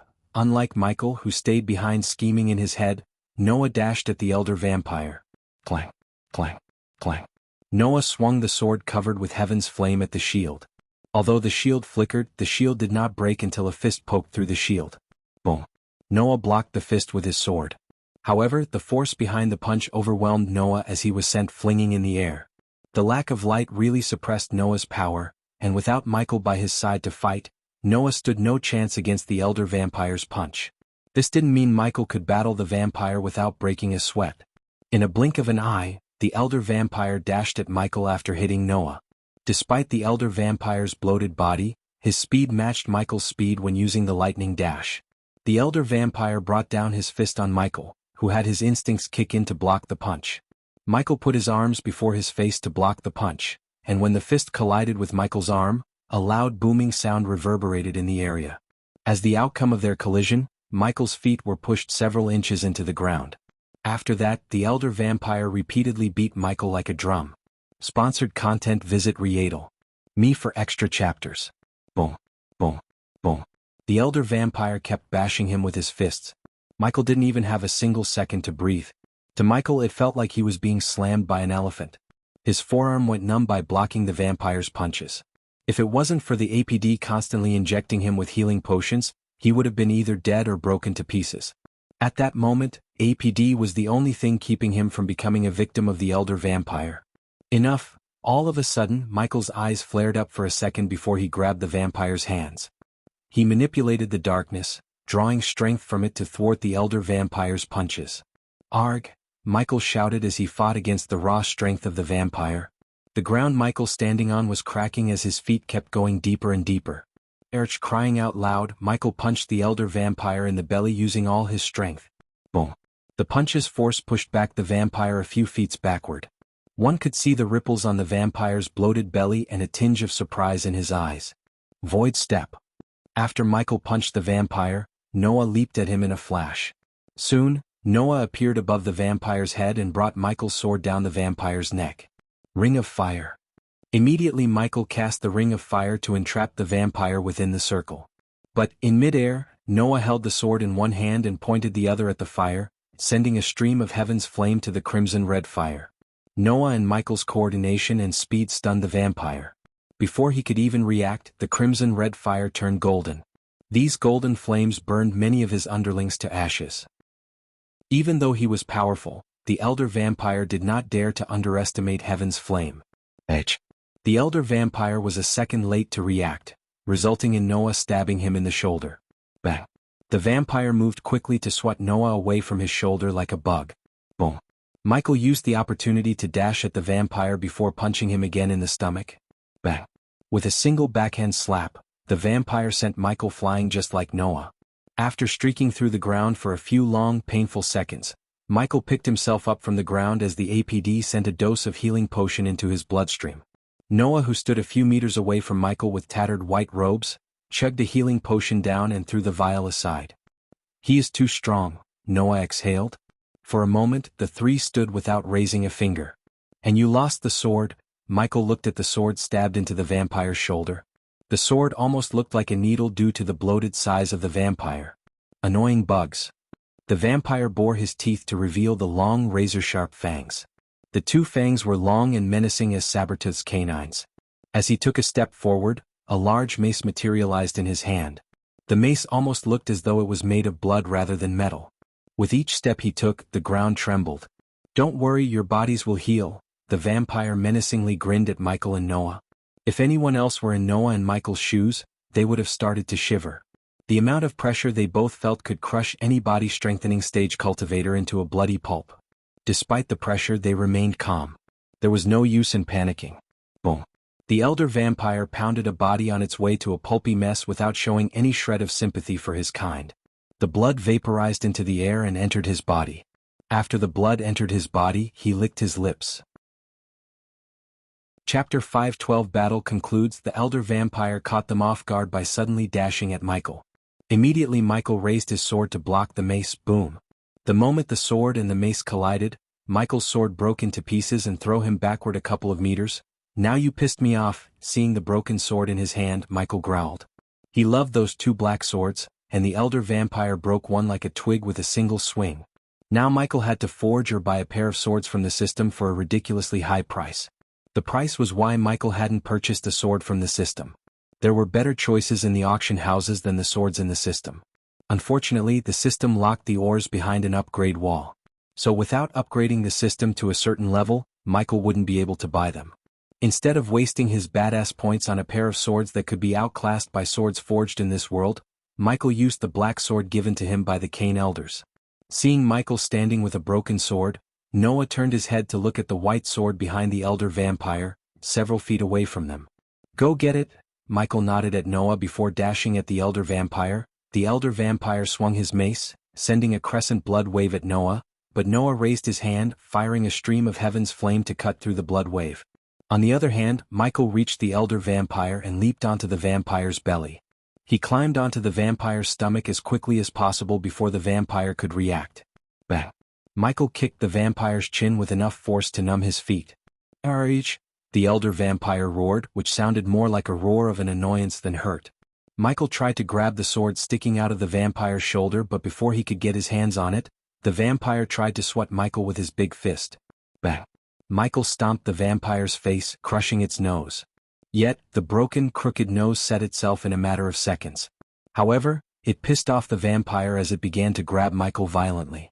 Immediately Michael retrieved the tear gas vials from the system storage and broke the vials by crushing them on the vampire's head. Fuck.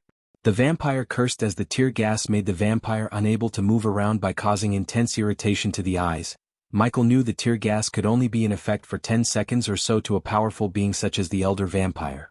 Sometimes he was annoyed by alchemy. Almost every single potion and pill would lose its effect in front of a powerful cultivator. The celestial energy was an ultimate purifier than the arch energy. Even the most powerful poisons would be purified by celestial energy.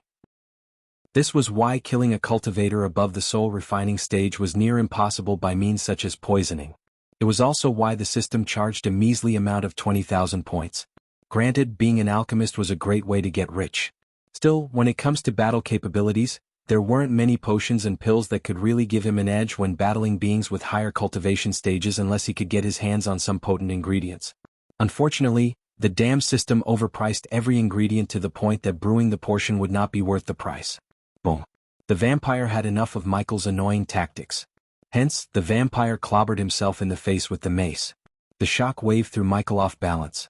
When he struggled to balance himself, the vampire punched him in the chest, instantly breaking several ribs. Fighting the pain, Michael cast the lightning dash to dash away from the vampire before the vampire grabbed him. Michael's arm was so numb that he didn't even feel the sting of APD. Even with the 90% pure healing potion, it would take him at least 5 to 6 minutes to heal his broken ribs. While Michael was coughing up blood, Noah leaped at the vampire with his white sword in his hand, lightning blade.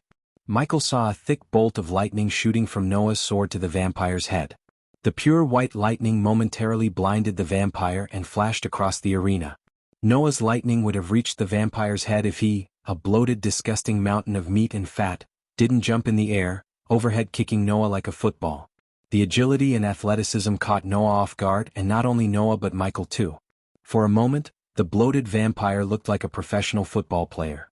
That overhead kick was simply too shocking. Before the elder vampire lands on the ground, a blood-red torpedo shot out of the vampire's butt and soared through Michael. Boom. It exploded when the torpedo clashed with Michael's responsive shield. Fortunately, the elder vampire wasn't stronger than a soul-refining stage cultivator. Because of that, the shield absorbed 80% of the force. But the remaining 20% forced Michael several steps backward and broke his ulna like a twig. Damn it! Michael gritted his teeth in pain. He looked down at his forearm to see a bloody broken bone sticking out through the sleeves. He couldn't even imagine what would happen to him if he didn't have the responsive shield. Shooting missiles from your butt.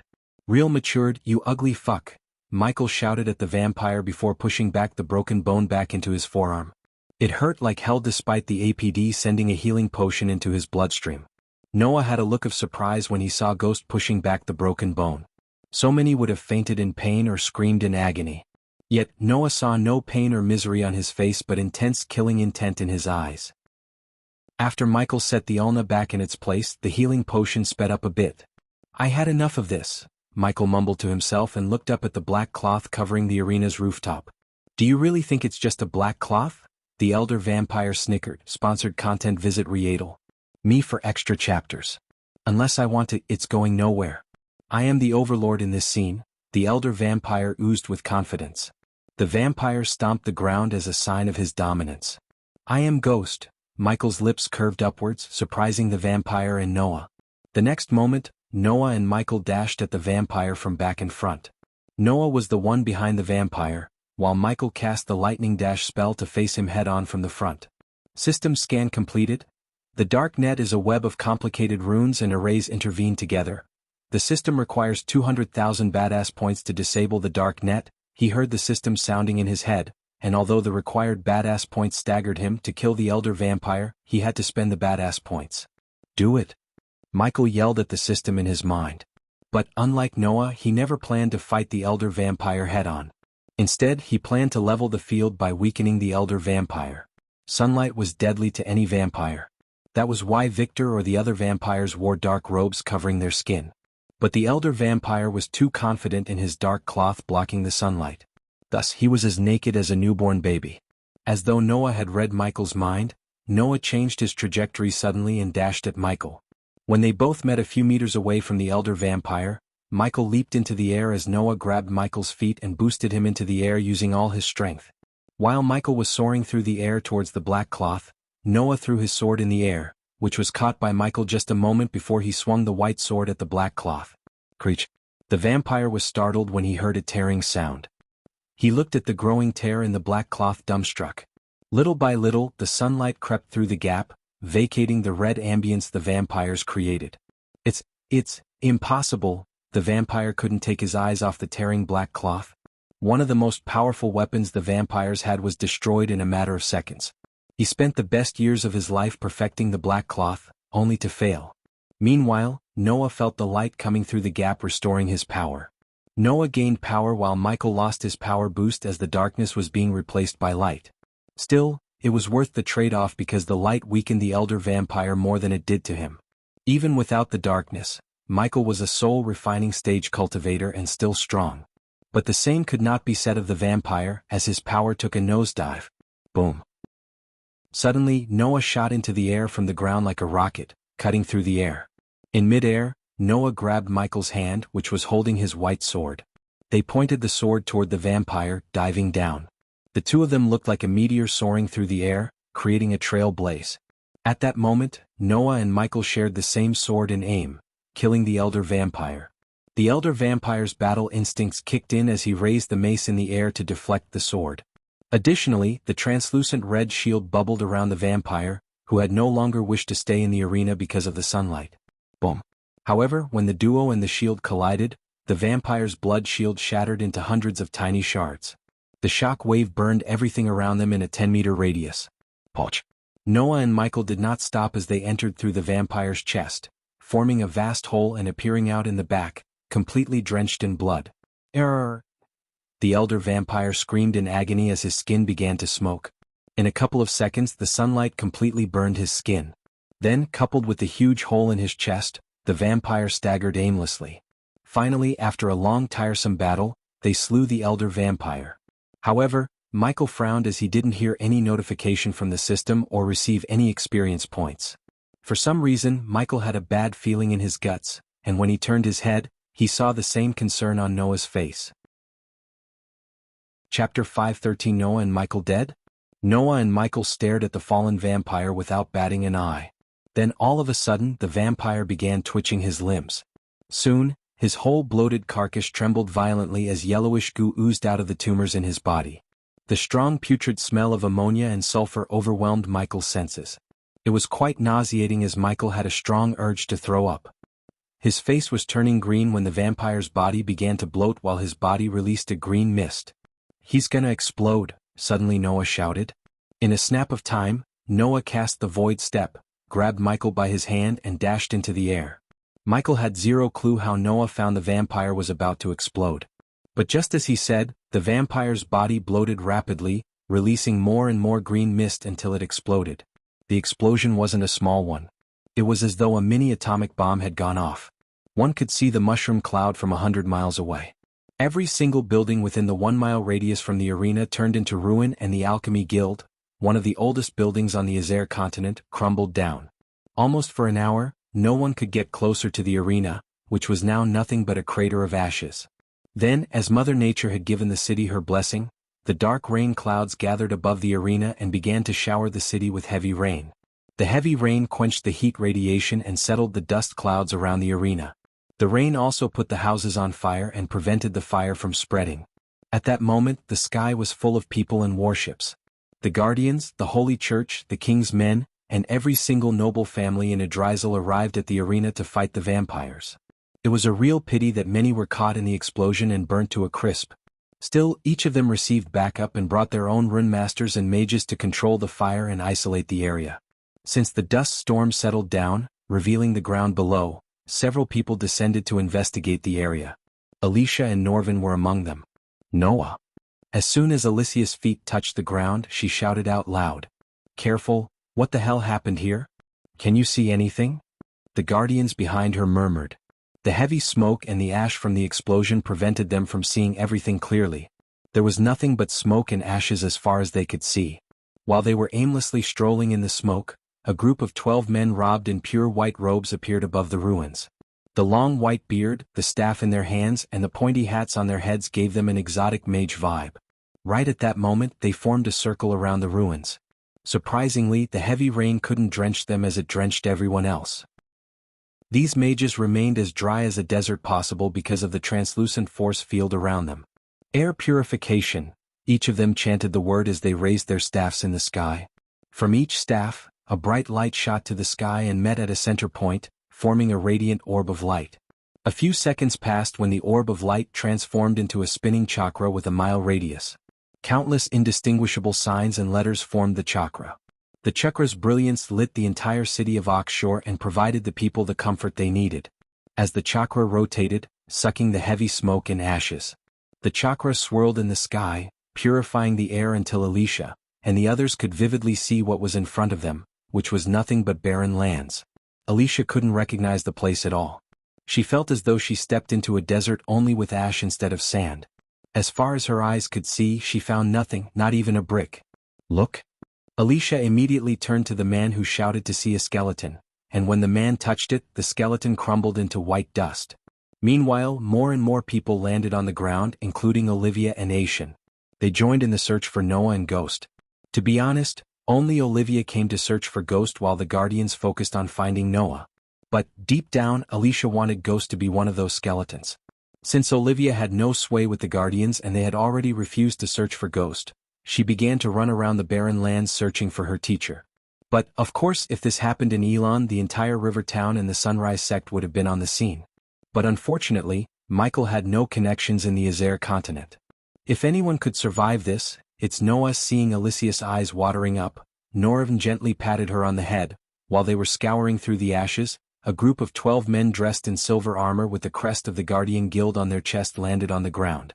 The one who led the group was a tall, domineering elf with striking blonde hair, Tanulia Vauran, aka the Alpha Guardian of Hunter Guardians. I want every inch of this place searched. Coordinate with the Holy Church guards. No stones unturned, got it? Yes, Alpha Guardian.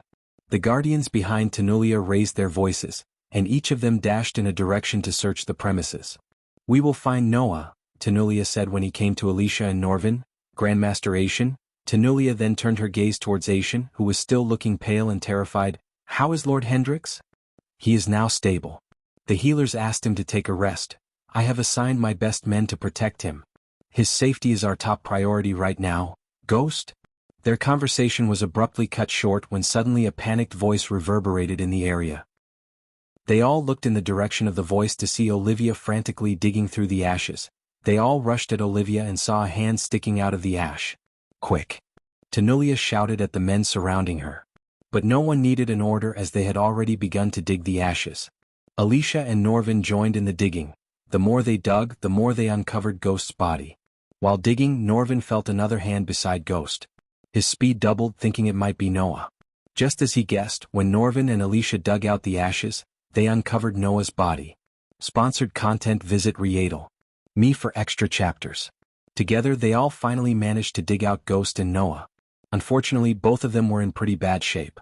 Their clothes were burned and torn up, several parts of their body such as hands, neck and legs, were covered in burn wounds, and they could even see Noah's femur sticking out of his leg through the pants.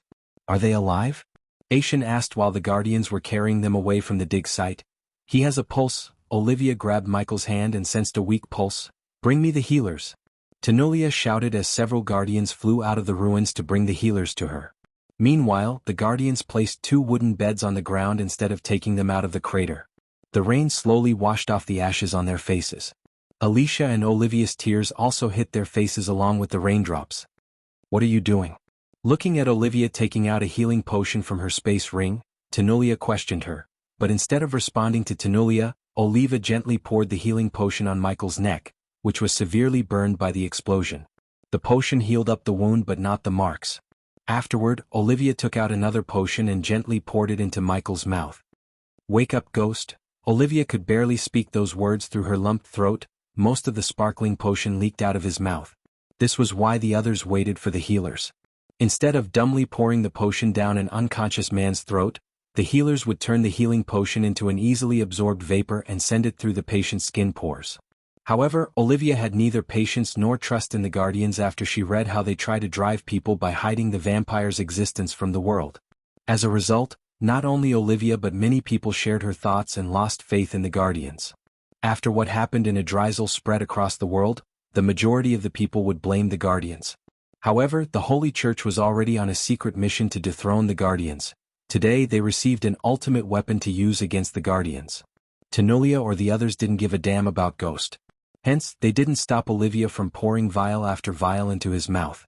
Instead, except for Aishan, they all focused solely on Noah.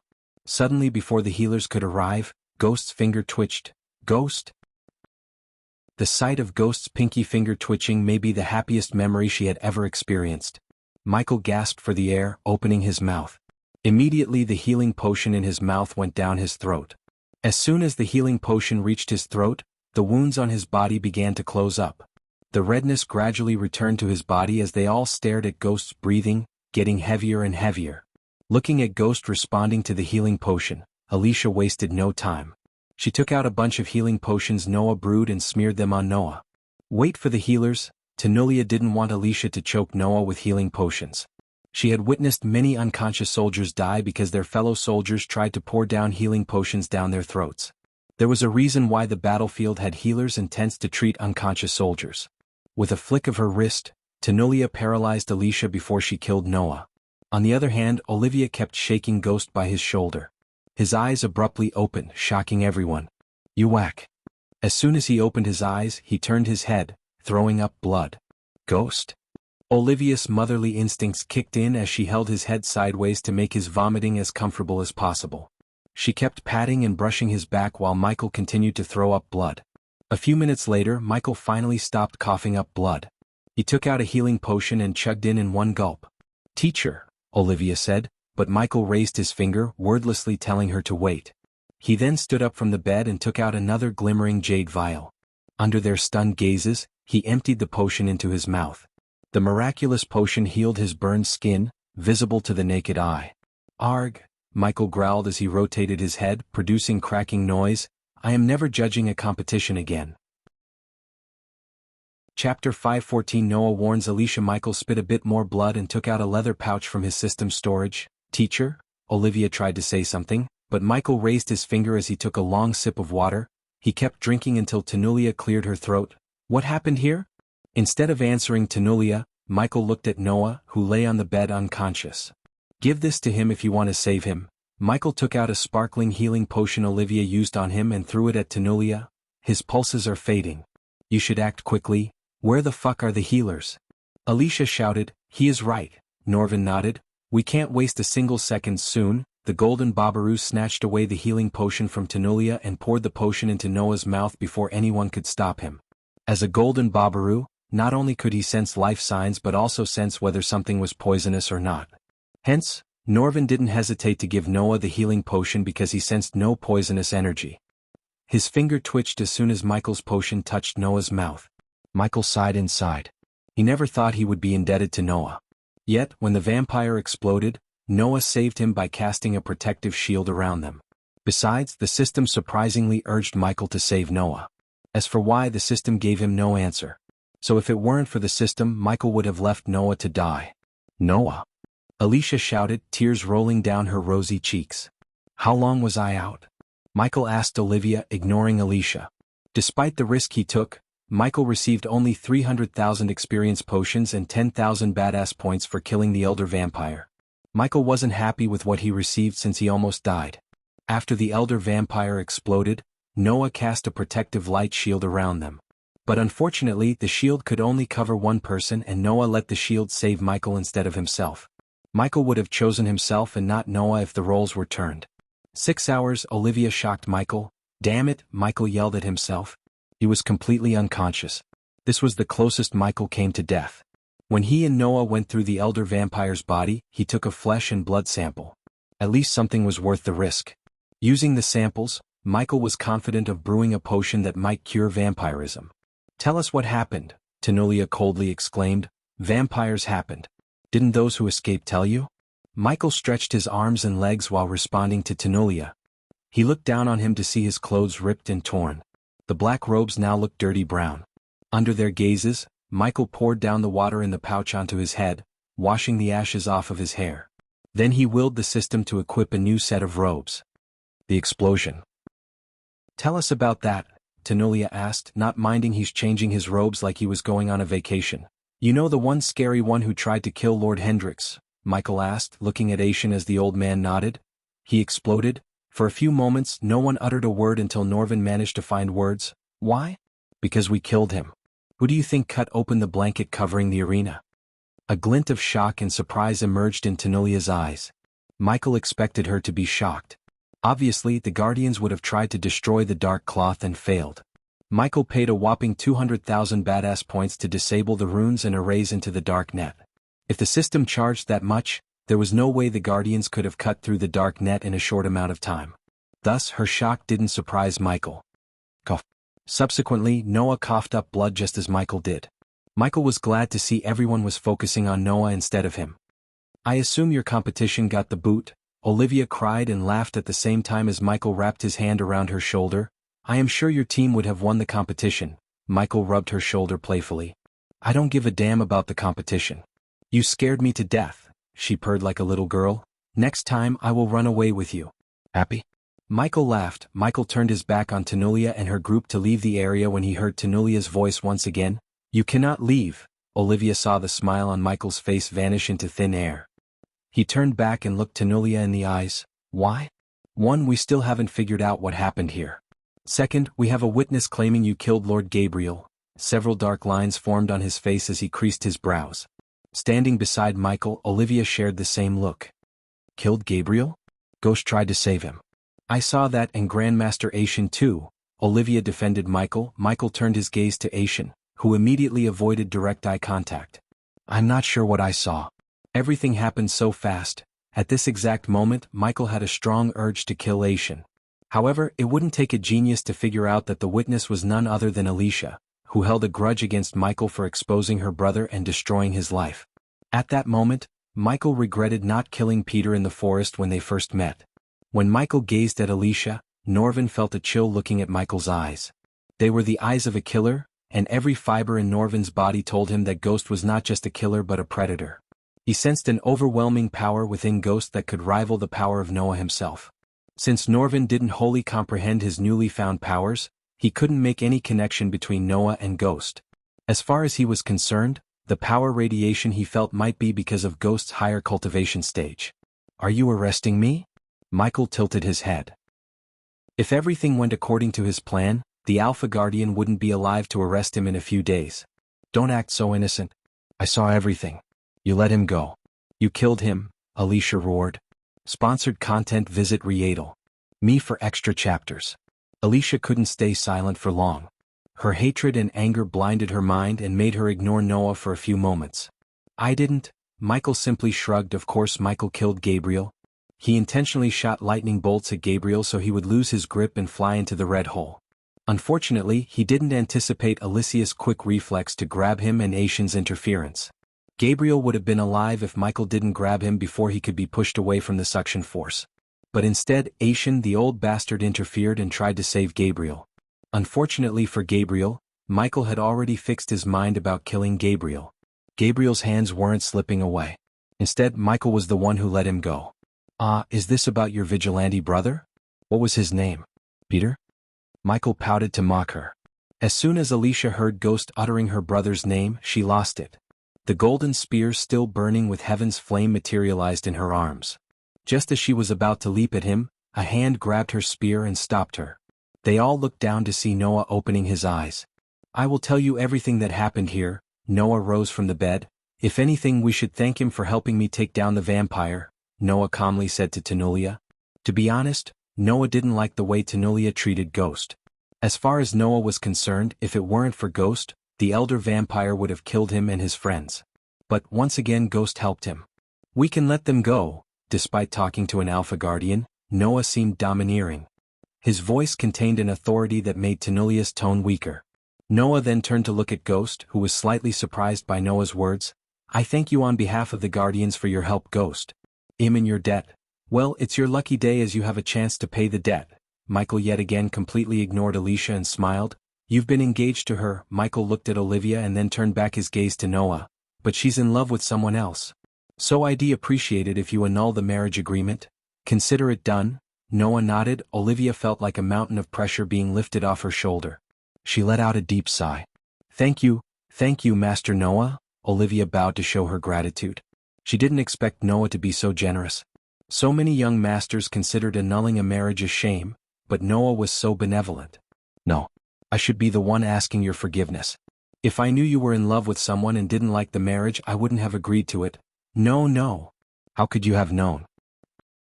Olivia shook her head. Now that everyone got what they want, I should take my leave. Ghost. When Michael was about to turn back and leave, Noah called him. Michael saw Noah extending his arm, and with a nod, Michael firmly shook Noah's hands. After everything was said and done, Michael left the place with Olivia. They both shot towards the sky and disappeared into the dark clouds, leaving Noah's group behind. What was that?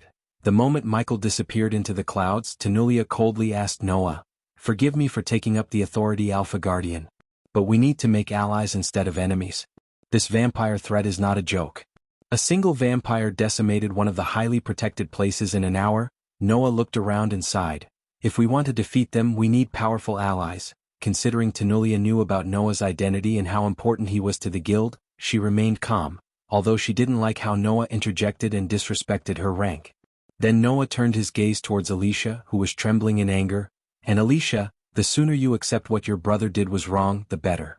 If it weren't for Ghost, someone else would have exposed him. Norvin's jaw dropped a few inches as he was utterly shocked by how coldly Noah talked to his sweetheart. It was the first time Norvin had seen Noah treat Alicia coldly. The burning spear in her hands disappeared, along with the anger in her eyes. Instead, her eyes got filled with tears. This feud of yours with Ghost ends now. We would investigate impartially and serve justice if he had anything to do with Lord Gabriel's death. Do not let your hatred blind your mind. Chapter 5:15 Future Plans of Michael, my lord. When Michael entered his room in the dark forest, Azazel welcomed him with a bow. However, as soon as he entered the room, the red orbs began to radiate a dim crimson red light. Dude, you look like crap. What the hell happened? Iag, who was eating potato chips made by Raylene, asked Michael. He may have changed his robes and washed his face using the rainwater, but he still looked extremely exhausted and pale. The moment he reached the bedside, he collapsed to the bed just a few inches away from Vidora. I fought an elder vampire, Michael sighed. After hearing his words, Iag dropped the chip in her mouth back into the silver bowl. Did I tell you I fought with Noah? Michael said, looking at the dark ceiling. Then he turned his head to look at Azazel before Vidora could ask what happened in Adrizel from the beginning. Connect me to Eladir. Something is drilling my mind, and I think he may have an answer. As you wish, my lord. Azazel waved his ghostly hand as a 32-inch mirror materialized in the air a few meters away from the bed. Michael rose and willed the system to establish a connection with Eladir through the earpiece. Several seconds later, the mirror flickered as Eladir appeared in the mirror. Currently, Michael could see numerous drawings on the wall behind him and a messy bed behind him. My lord, Eladir slightly bent his waist to show his respect. Is there a god of light, Eladir? Michael's sudden question put a frown on Eladir's face. Not as far as I know, my lord. But when you, the god of darkness, exist, it wouldn't be illogical to say there is a god of light too. May I inquire why you suddenly asked me this, my lord? Because I think Noah is not only the successor of Andreas. I think he is also the god of light. Michael's voice was grave. In fact, Vidora or Azazel had never heard this much seriousness in his voice before. Why do you think that, my lord? Michael let out a long sigh and began narrating what happened in the competition from the beginning. None of them uttered a word after Michael finished his story. Eladir finally broke the gloomy silence. Light spells, drawing power from the light, darkness weakening him, Andreas choosing him to be the successor and trains to defeat the Dark Lord. Eladir rubbed his chin as his voice trailed off. Everything makes sense, my lord. You might be right, said Eladir after pondering the matter for a long few moments. That must have been the reason why the system told me to wait until it reaches version 8. He is a god. Just like me, Michael said to himself. If it's true, we have to be more cautious than ever before. Michael heard Cain as everyone except Michael locked their gazes with Cain. Also, if you could connect the dots, Noah might be too. So we have to stay as far as possible from him. Hearing them, Iag couldn't help rolling her eyes. Why can't we just go and kill him while he's still weak? And oh, Eladir immediately raised his voice. We must not underestimate Andreas and the Sky Hall. You have only one rune master, me. But they have countless, and if I'm right, Andreas would have made sure no harm comes to Noah. Michael agreed with Eladir with a nod. When Michael injected Noah with a healing potion using the APD, he felt a gentle force resisting the potion for a moment. To Michael, it felt as though Noah's body scanned the potion and filtered it before letting the potion into his bloodstream. In case Michael tried to inject Noah with blood tonic, he had a feeling Noah's body would have rejected it by destroying the nanites. As Michael was deep in thoughts, Eladir once again broke the silence that haunted the room. The best course of action would be to stay away from Noah and raise your army in the shadows for the great war yet to come, my lord. Where should we go? Sarba felt a lump forming in his throat in the sadness of leaving the place he has grown to love. Ghost will go to R. Michael cracked his neck as his mind quickly formed a plan. Let me guess. You are planning to kill more people in Elon as Lucifer. Michael nodded but chose not to explain in detail. He couldn't just say he has to get more experience points by killing people so he could get stronger. Why not Jysel? We are absolutely safe there, asked Sarba as Michael sighed. We can't be sure until we know everything about the Guardians and the Sky Hall. Then what's the plan? Aya asked Michael as he turned back to look at them. Simple. Ghost will move to R and establish himself there. Lucifer will eradicate Noah's potential allies and weaken him in Elon and Azair. The Dark Lord will build an army in the southern continent. I can feel the excitement in my veins. Iag grinned. Do you have a contact in Ar, my lord? Azazel asked Michael and drew Michael's gaze towards him. Eve Voldegard. As soon as Michael uttered the name, a glint of surprise emerged in Elidar's face. Voldegard? Is she a relative of Lane Voldegard? Michael nodded. Yes. She didn't talk about Professor Lane, but I think there is some history between Lane and Voldegards. I will gather more information and try to exploit whatever there is to strengthen ourselves. Michael looked at everyone to see if anyone had something to say. However, they all nodded in agreement with his plan. When are you and Gaia coming here? We should all move to Ar together. Speaking of Gaia. Where is that snake? Iag smiled. Although Iag didn't show, she missed having Gaia around so much. Without her, the dark mansion felt gloomier than ever. It was rare to see Elide smile, but thinking about Gaia, his lips curved upward, revealing an alluring smile. Sponsored content. Visit Riedel. Me for extra chapters. She is having the best time of her life in the combat class. Yesterday she brought hundreds of snakes and set them free in the classroom. There are still many students in the infirmary healing. These snakes were poisonous? Asked Aya with a devilish grin. Very nice. Damn it. I wish we were there to see them screaming and crying. Did they scream and cry? Iag tilted her head as Elidir nodded, brightening her face even more. Tell her not to overdo it. She needs to teach them something to maintain her cover. Elidir rubbed his eyes, fighting the urge to sleep. I already did. By the way, we will be there by next week. Then we can finally finish the mortars. Michael could see the exhaustion and sleepiness in his eyes. Hence, Michael didn't keep him any longer. Take some shut-eye, Elidir. You can't function best if your brain and body are desperate for rest. I will, my lord. After that, the mirror flickered again before turning completely dark. Then with a flick of his wrist, Michael took out Lucifer's suit of armor and put it on an armor stand. The armor looked as menacing as ever with its dark metallic platings and crimson-red linings. When I fought the Elder Vampire, I realized one of my biggest weaknesses. Michael ran his fingers through the armor. What is that? Asked Iag. Armor, Michael simply said. This armor might look fancy, but it can't protect me from spell attacks. I need stronger armor. For both Lucifer and Ghost, who needs a suit of armor more than Lucifer.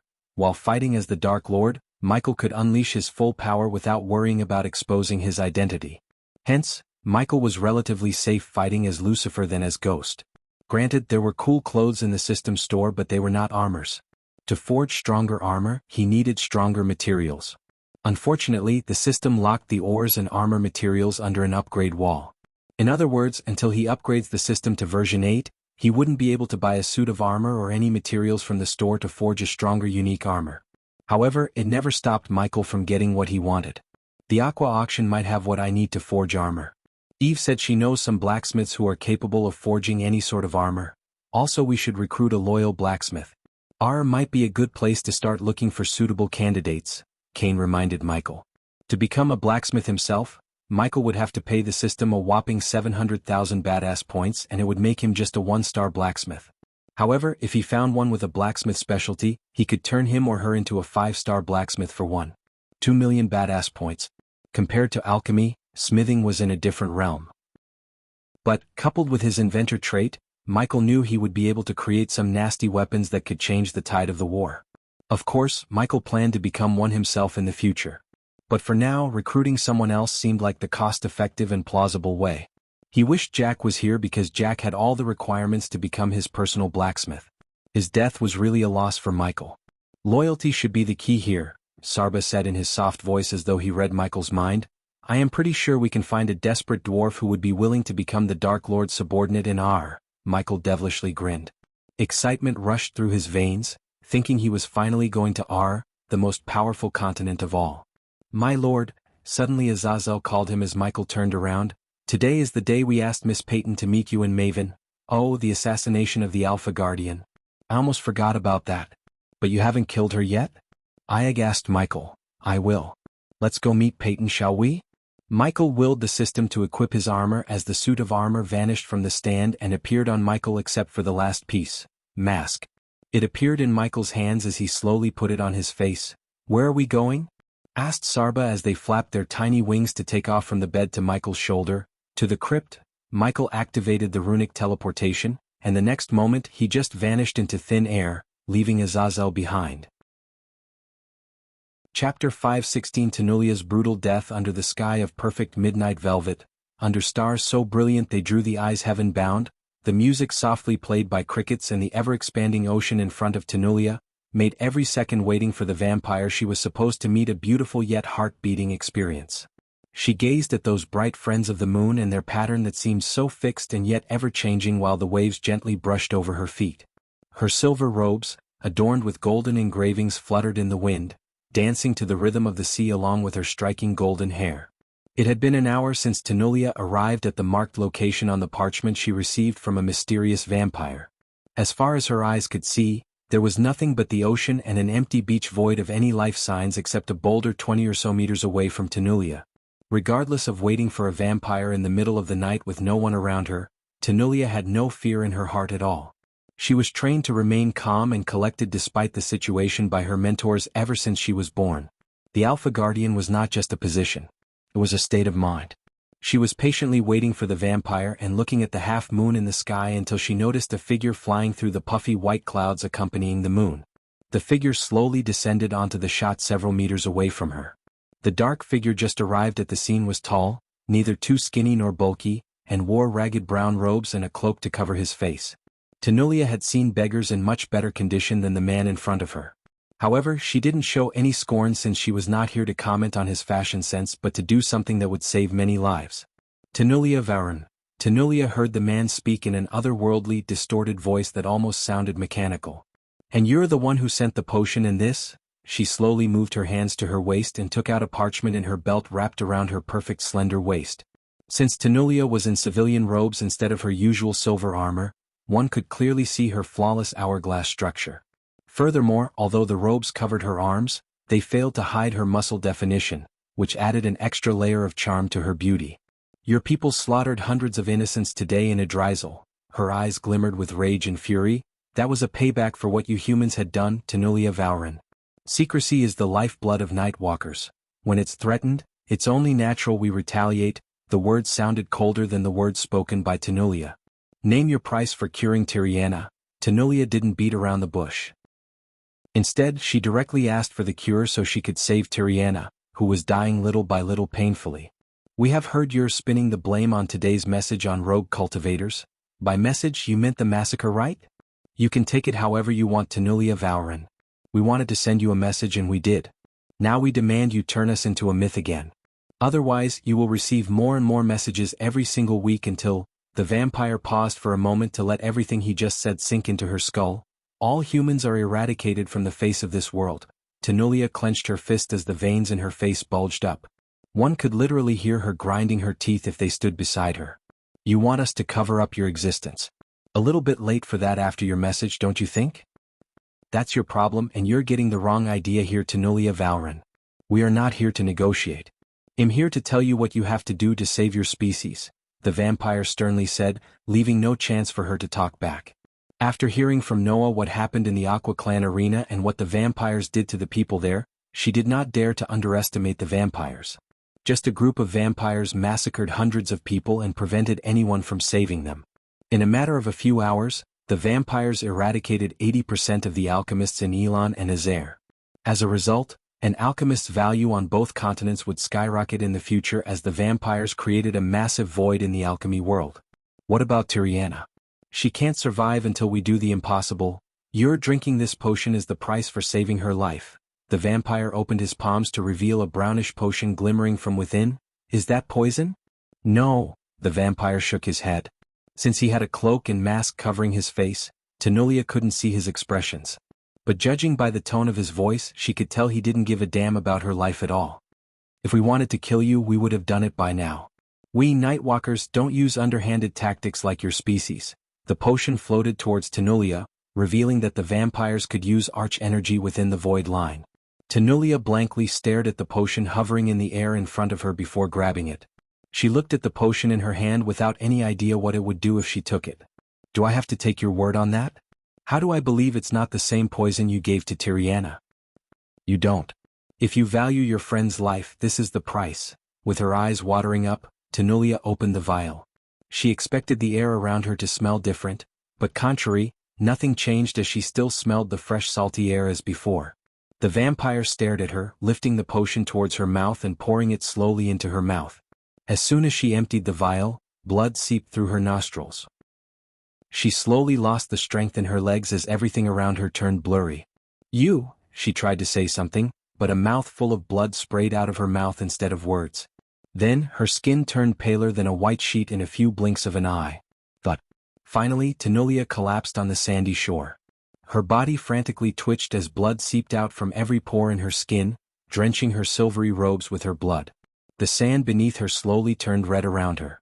Her gaze fused with shock and rage, still locked onto the vampire until the light of life finally left her eyes.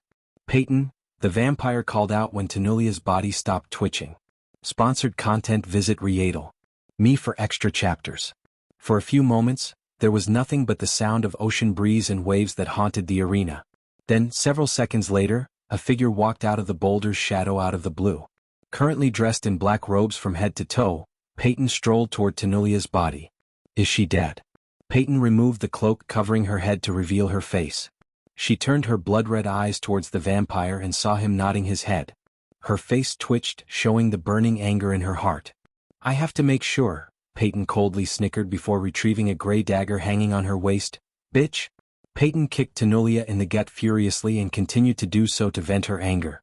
Seeing a decorated guardian such as Tenulia's corpse getting kicked mercilessly by another guardian was sickening.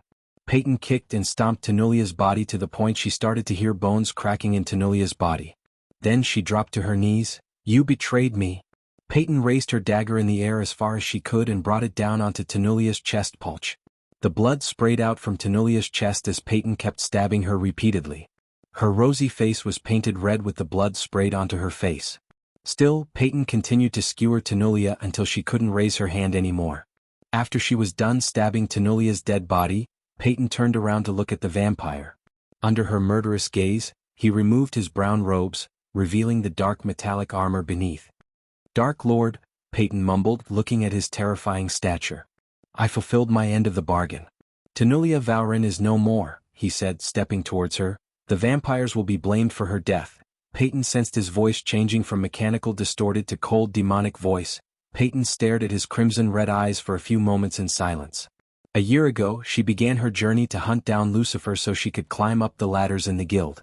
A year later, after spilling so much blood and sweat, she stood in front of the Dark Lord with the blood of Tenulia Valrin in her hands. "What do we do with the body?" Peyton looked at Tenulia's body. Then, she took a few steps away from the body while the Dark Lord stepped closer to Tenulia. Peyton saw the Dark Lord looking at Tenulia from top to bottom. What a pity. She would have made a fine subordinate. Peyton could swear that she almost sensed a bit of compassion in his voice. Letting out a sigh, the Dark Lord turned around.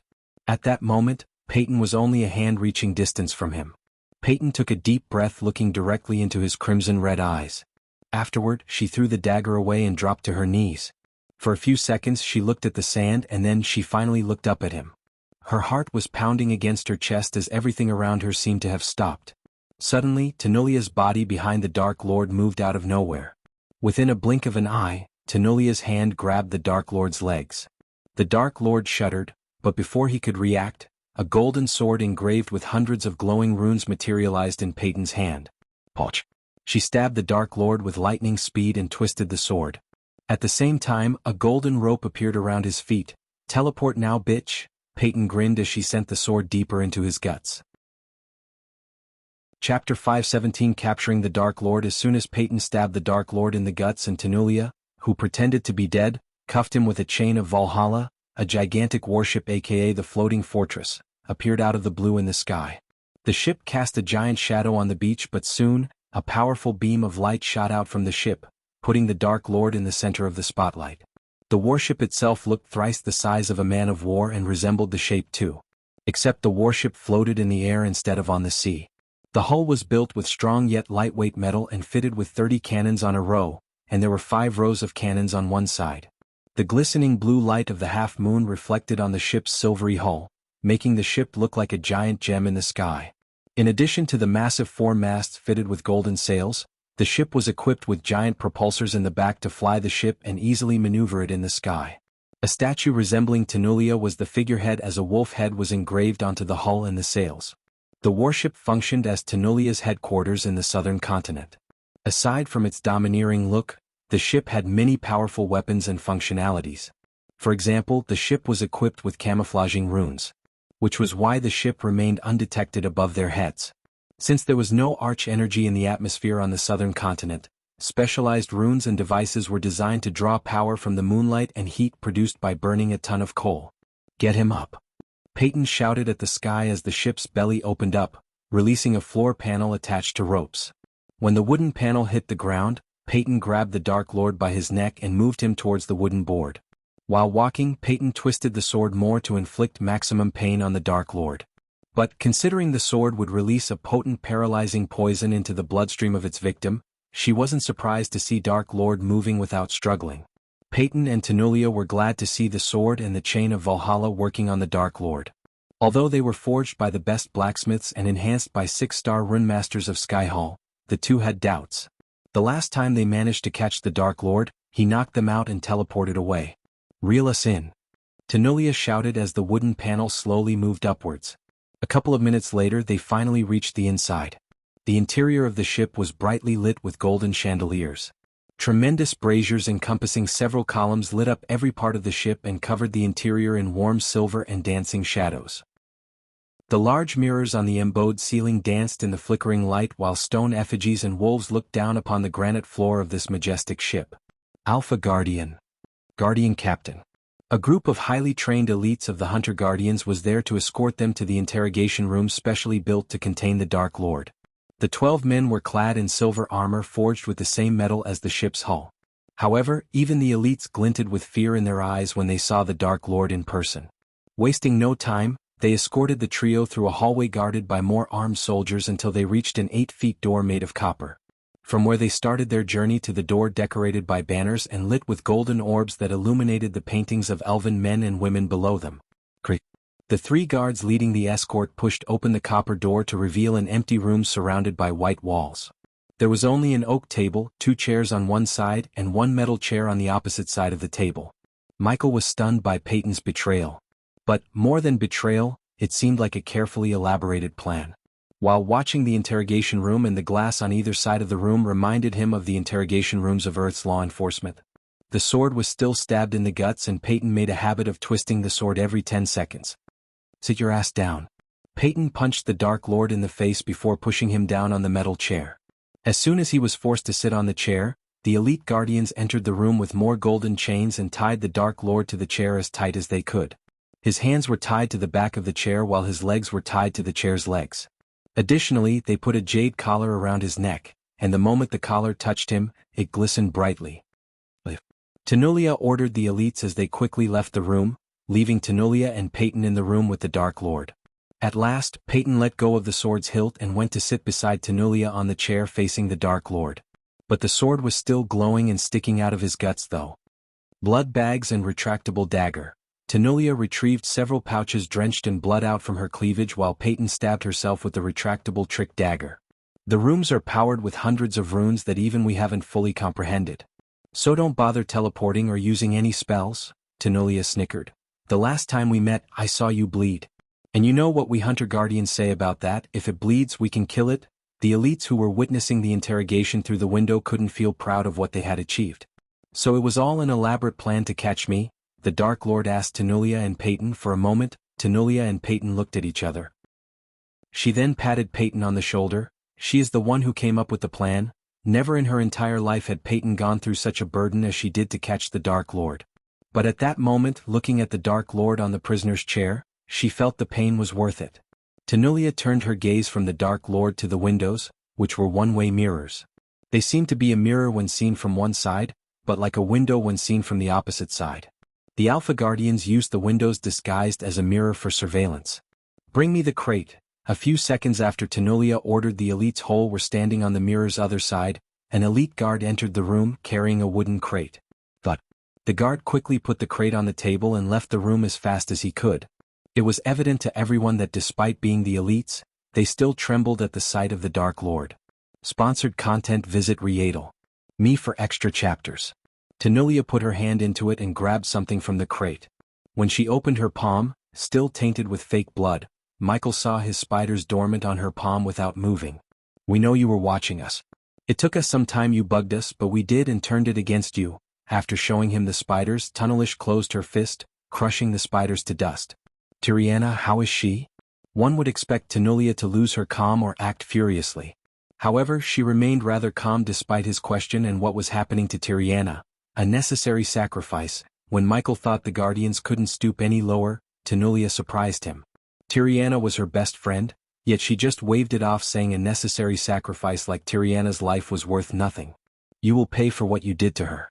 I will personally make sure you suffer more than she ever did," Tenulia coldly exclaimed as the Dark Lord turned his gaze at Peyton.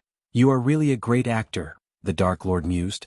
Those who heard him from outside sensed no fear in his tone, which made them terrified of him even more. "It was not an act," Peyton said, gritting her teeth. "In case you're wondering, we knew about the Nightwalkers long before you sent Victor with Peyton and tipped off the royal news. I have to give it to you, putting the Guardians against the Holy Church and turning the people against us at the same time was a great move." Tenulia snickered once again as she continued. "But you forgot one thing." Tenulia leaned forward. "When we hang you in front of Elon and reveal the real Desert Eagle operation, we will be hailed as heroes by the people. The future generations will sing songs about us and the sacrifices we made to eradicate you. So you let all those people die just to catch me?" Peyton saw the Dark Lord tilting his head. To be honest, his every move creeped her out. But what she went through to get him made her stronger than ever before. Bang. Peyton suddenly stood up from her chair and punched him in the face once again. "That's on you." She raised her voice. "If you hadn't exposed the vampires, those would have been alive." Bang. Tenulia let Peyton punch him again and didn't bother to stop her. As far as Tenulia was concerned, Peyton deserved to torture him because of what she went through to get him. However, a few punches to the face were nowhere closer to what he truly deserved. Victor was outman inside the Nightwalkers. We were getting so much information about them and how they operate. But, unfortunately because of you, we lost a valuable asset who could have tipped us about the attack in Idrizel. Peyton snarled at the Dark Lord. Except for Peyton, Tenulia, and Tiriana, none of them had any idea about Victor's true origin. He was a Guardian spy and now Michael had killed him. Meanwhile, the elites outside saw Zanali strolling toward them. When she arrived at the mirrors, her eyes went wide in shock. Her entire body felt shivers looking at the dark figure sitting opposite Peyton and Tenulia. "Is that?" Her voice trailed away in utter shock. "Yes, Guardian Captain. That is the Dark Lord." Chapter 5:18 Unmasking the Dark Lord. Ha! Suddenly the Dark Lord burst into creepy laughter. His maniac laughter echoed through the room and sent shivers down the Guardian's spines. "Your bullshit doesn't work on me, Elf. I can see it in your eyes. You know about the attack long before I exposed the vampires. The only difference is because I exposed them, the vampires left some people alive so they could spread the message. Otherwise, it would have been a complete massacre with no survivors to tell any tales." Zanali was startled by his words. There was no way the Alpha Guardian knew about the attack and did nothing to prevent the killings. So many people, including Nagas in their human forms, were killed in the arena by the vampires. Tenulia creased her brows as he continued. "You were planning to catch the elder vampire. But you didn't expect the dark net to be so problematic to break. Now that your incompetence backfired and caused so many lives, you're trying to pin it on me. Pin it on Lucifer or the Dark Lord as usual." Peyton heard the Dark Lord snicker. He leaned back on the chair and played beats on the table casually. "We will catch the vampires. Just like we caught you." Tenulia clenched her fist only to see the Dark Lord snicker again. "At what cost? You two are responsible for more deaths than me and you people call me the Dark Lord." He turned his head to look at the mirror. The elite Guardians and Zanali felt as though he was looking at them. "I wonder what your future Supreme Guardian has to say about your plan?" For the first time, a shock emerged on Tenulia's face.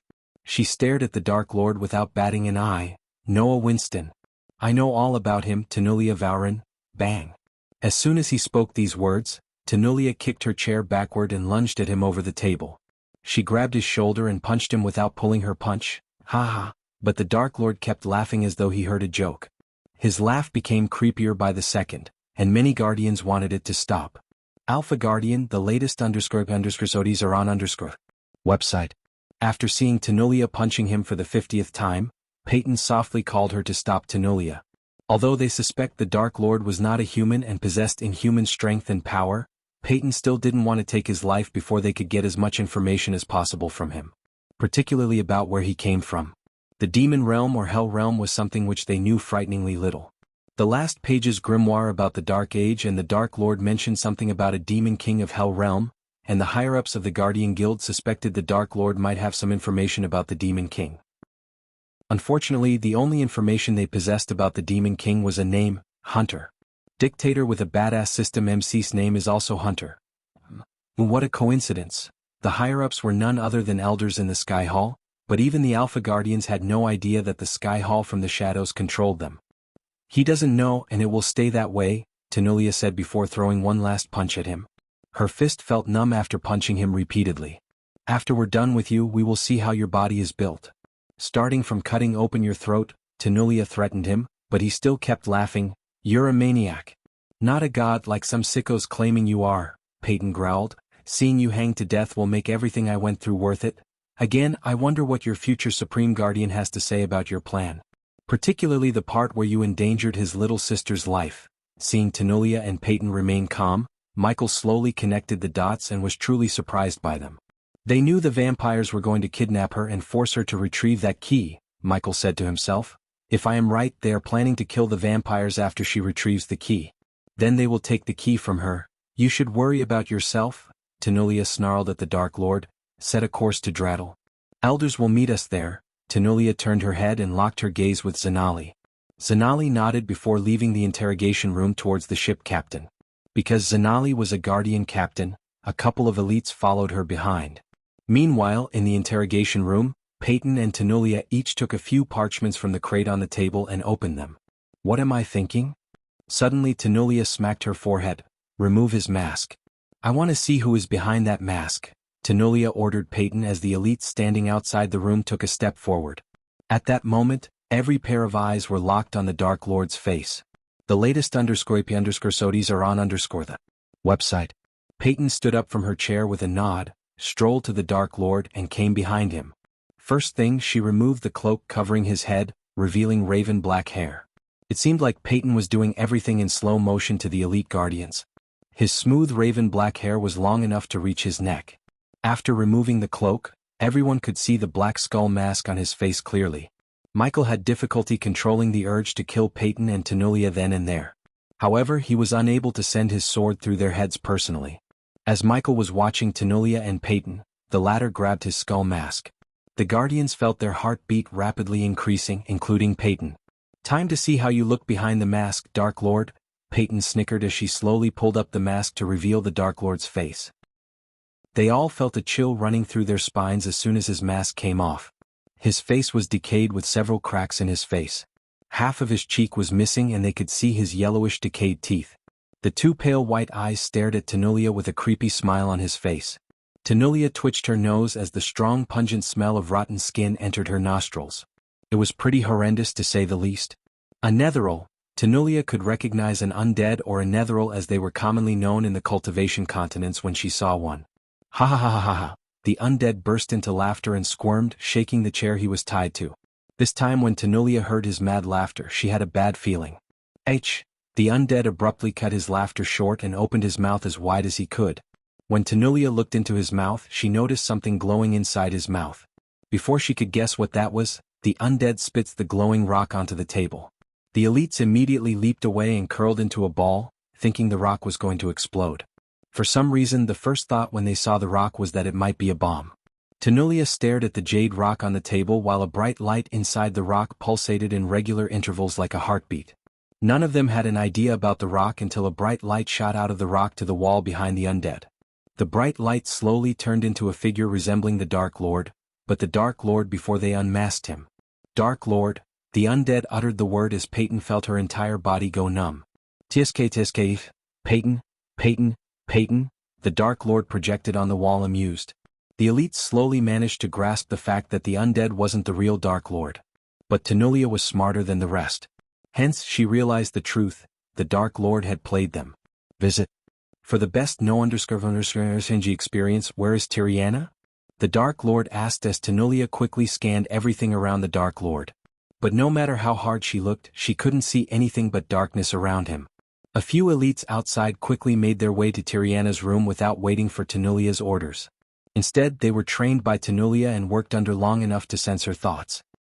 Here she is. In the dim red light, Tenulia saw the Dark Lord pulling something from his side.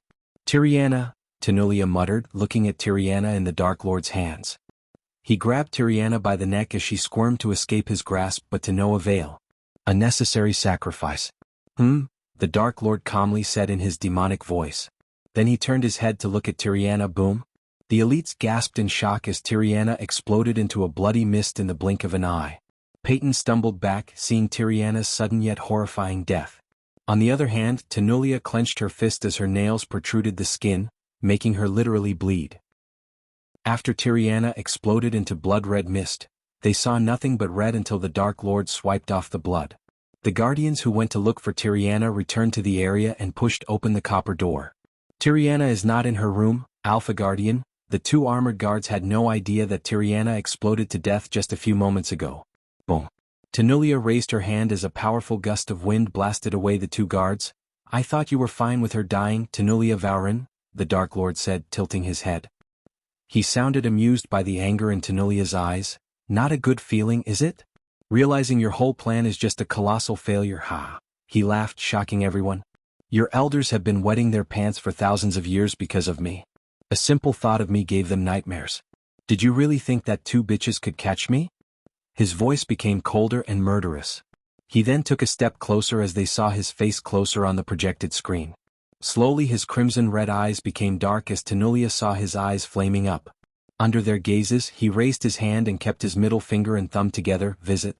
For a better user experience, Peyton, when you thought you were playing me, you forgot something really important. Peyton's mind went black as she walked backward in fear. I am the Dark Lord. He snapped his finger as the entire white room turned red with Peyton's blood. The Guardians gasped, realizing that Peyton exploded into a bloody red mist just like Tiriana with a snap of his fingers. Chapter 519 Destroying the Guardian Headquarters. As soon as the Dark Lord painted the walls with Peyton, the elites immediately rushed into the room to protect Tenulia. All of them were still boggled by Peyton's death. They had no idea how he killed Peyton without even laying a finger on her. He snapped his finger and she just exploded in the blink of an eye. The imposter Dark Lord, the undead, was laughing like a maniac looking at the Guardians' panic. I won't kill you now, Tenulia Vaurin. First, I will take away everything from you. Then I will kill your precious elites. Only when you wish for death, I'd grant you your wish. Although the elites surrounding her were trained to be fearless warriors, they all feared for their lives deep down. Besides, the armor the Under was wearing kept releasing fear toxin in the air. Thus, everyone who breathed in the air felt fear clutching their hearts. Michael planned everything to the last detail. Boom. Tenulia felt hot blood splashing on her yet again as an elite guardian exploded. The empty silver armor he wore hit the ground with a sickening thud. We have to go, Alpha Guardian.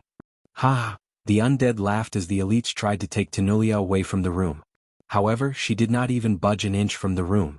Once again, Michael raised his hand, making the Guardians' hearts pound against their chests. Boom.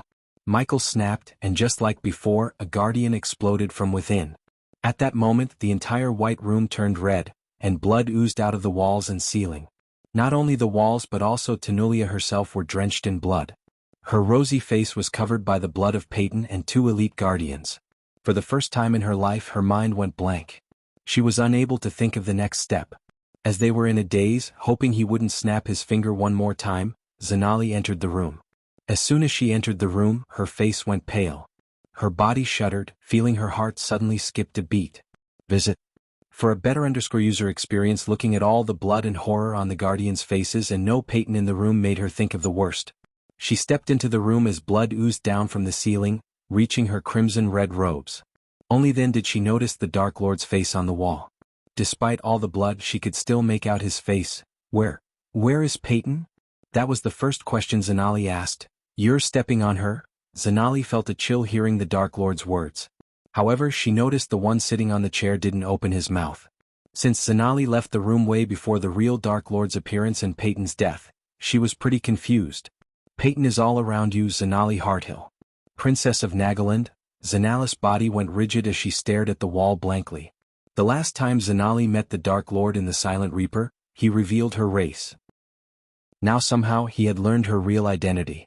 Except for Peyton and Tenulia, No one knew about her race or identity as the Nagaland princess, not even Noah. What happened? Where is Peyton? Zanali stuttered. Gradually she felt a lump forming in her throat which made taking a difficult task.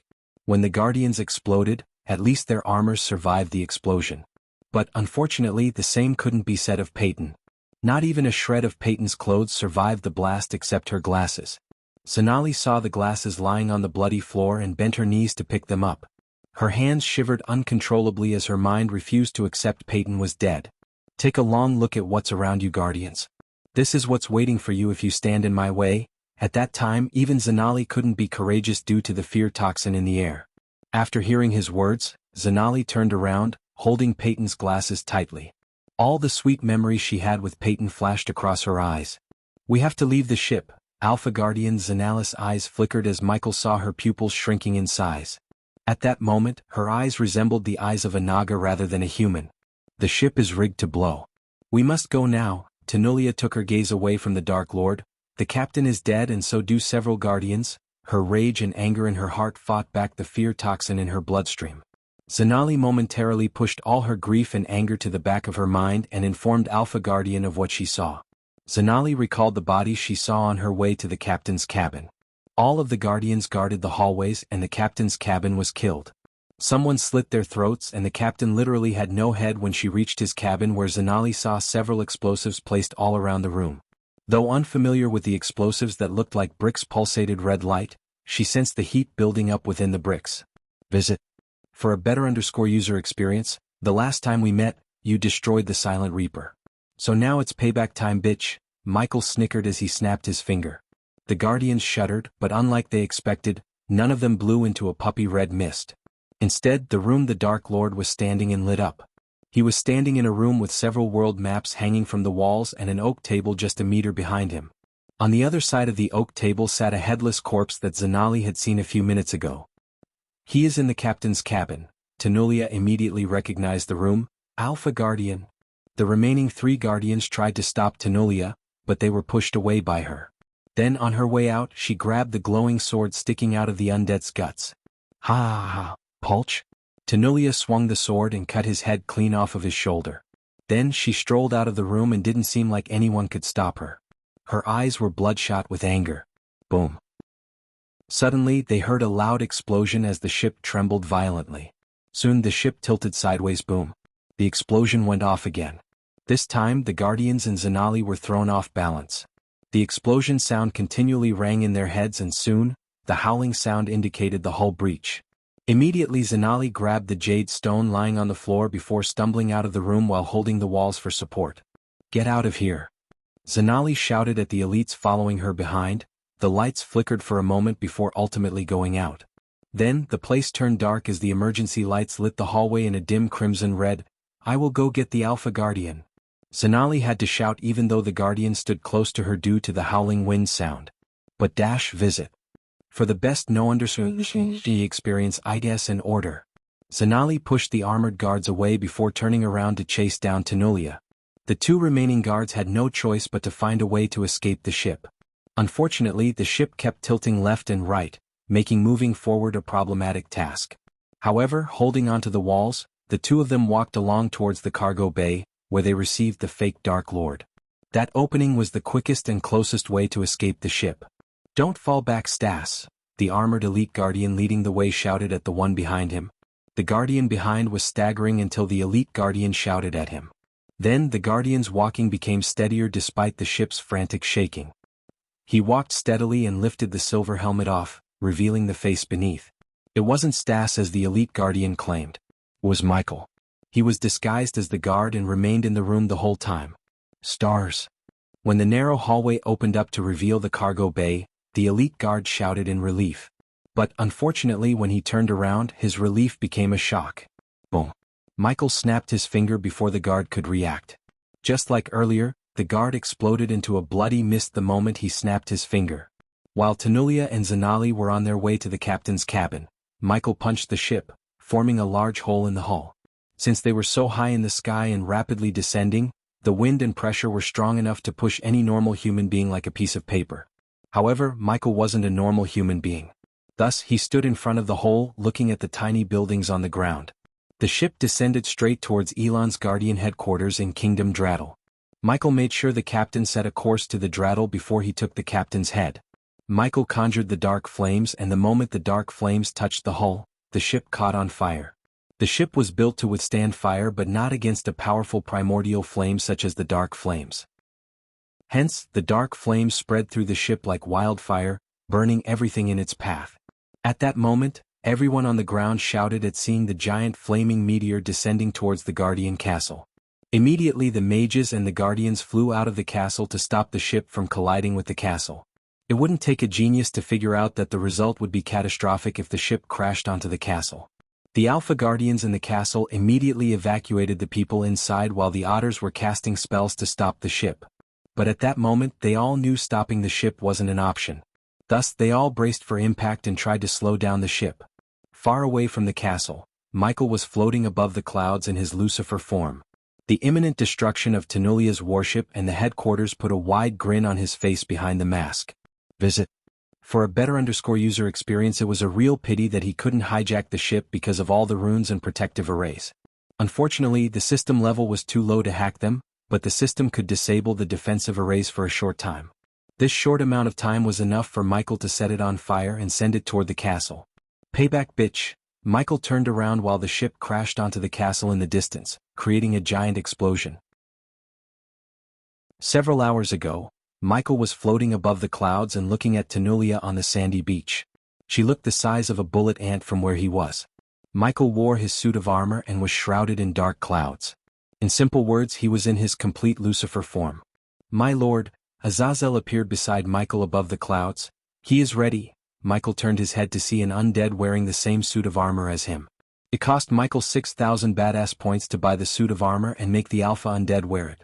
Additionally, Michael attached a voice modulator he invented to the undead's throat. The feeds are online. Azazel pointed at the alpha undead's eyes. Go to the dark forest and monitor everything. What will you do about the warship approaching, my lord? Michael looked over his shoulder and activated his thermal vision. The moment the vision went blurry blue, he noticed a bright orange blob of a heat signature approaching their location. Cloaking technology, cool.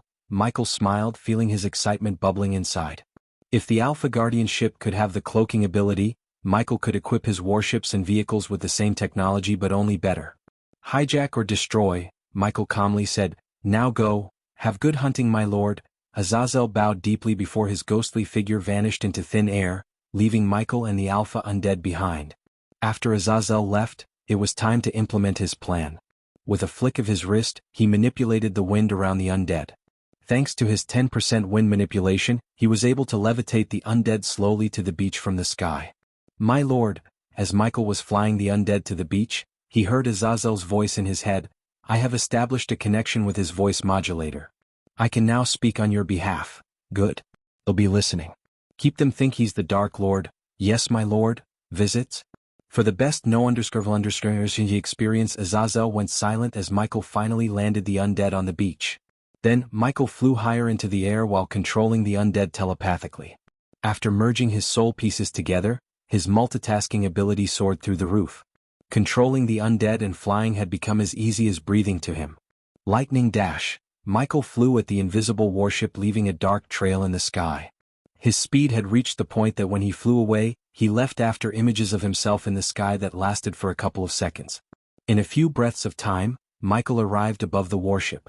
He activated the thermal vision to see several guardians guarding the upper deck. They all wore metal plate armor from head to toe. However, when Michael disabled the thermal vision, the guards disappeared from his sight. So they also have the ability to use cloak. I need to get my hands on one of those armors.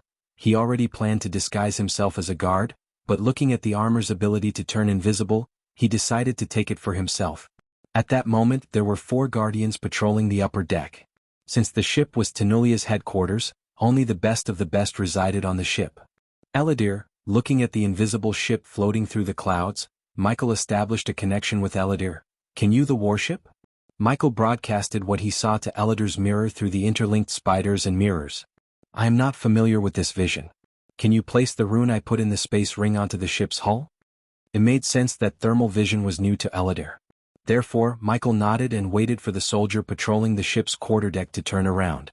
Then the moment the soldier turned around, Michael dived down until he reached the ship's back, but he didn't touch the ship. You cannot make contact. Put this blue rune on your hands. It will temporarily prevent the ship from activating its defense arrays. The ring in Michael's middle finger let out a dim glow, indicating that Eladir, who had the interlinked space ring, added something into the space ring. Michael sent a sliver of his arch-energy to access the ring and retrieved a golden parchment. When he opened the parchment while still floating behind the ship, he noticed a blue rune that resembled an eye glowing on the parchment. Touch the rune. As soon as Michael touched the rune turned into glowing blue dust and settled on his palm, forming the rune on his dark gloves. With the glowing rune in his hand, Michael touched the hull. Immediately Michael had a cold chill all over his body. Now place this rune on the ship. Once again Michael retrieved another parchment from his space ring. This time, there was a rune in the shape of a fire symbol burning in the parchment. Like before, when he touched the rune, it turned into glowing crimson-red dust, floated to his right hand and formed the rune on his palm. The latest _AP_SODs are on _the website. Michael heard a muffled creaking sound coming from the ship when he placed the rune on the ship's hull. They did an acceptable job, I think. But my runes are better. The Eye of Shalia will give you 5 minutes of time, which is more than enough for you to deal with the guards. Wear one of their armors and you're good to go, Eladir instructed him. Although Eladir heard that Michael was a hitman on Earth, he had no idea how skilled Michael was. Way ahead of you, Michael already planned to wear one of their armor.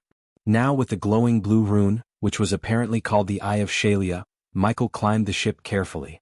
Even when he was wearing heavy armor, Michael was extremely nimble.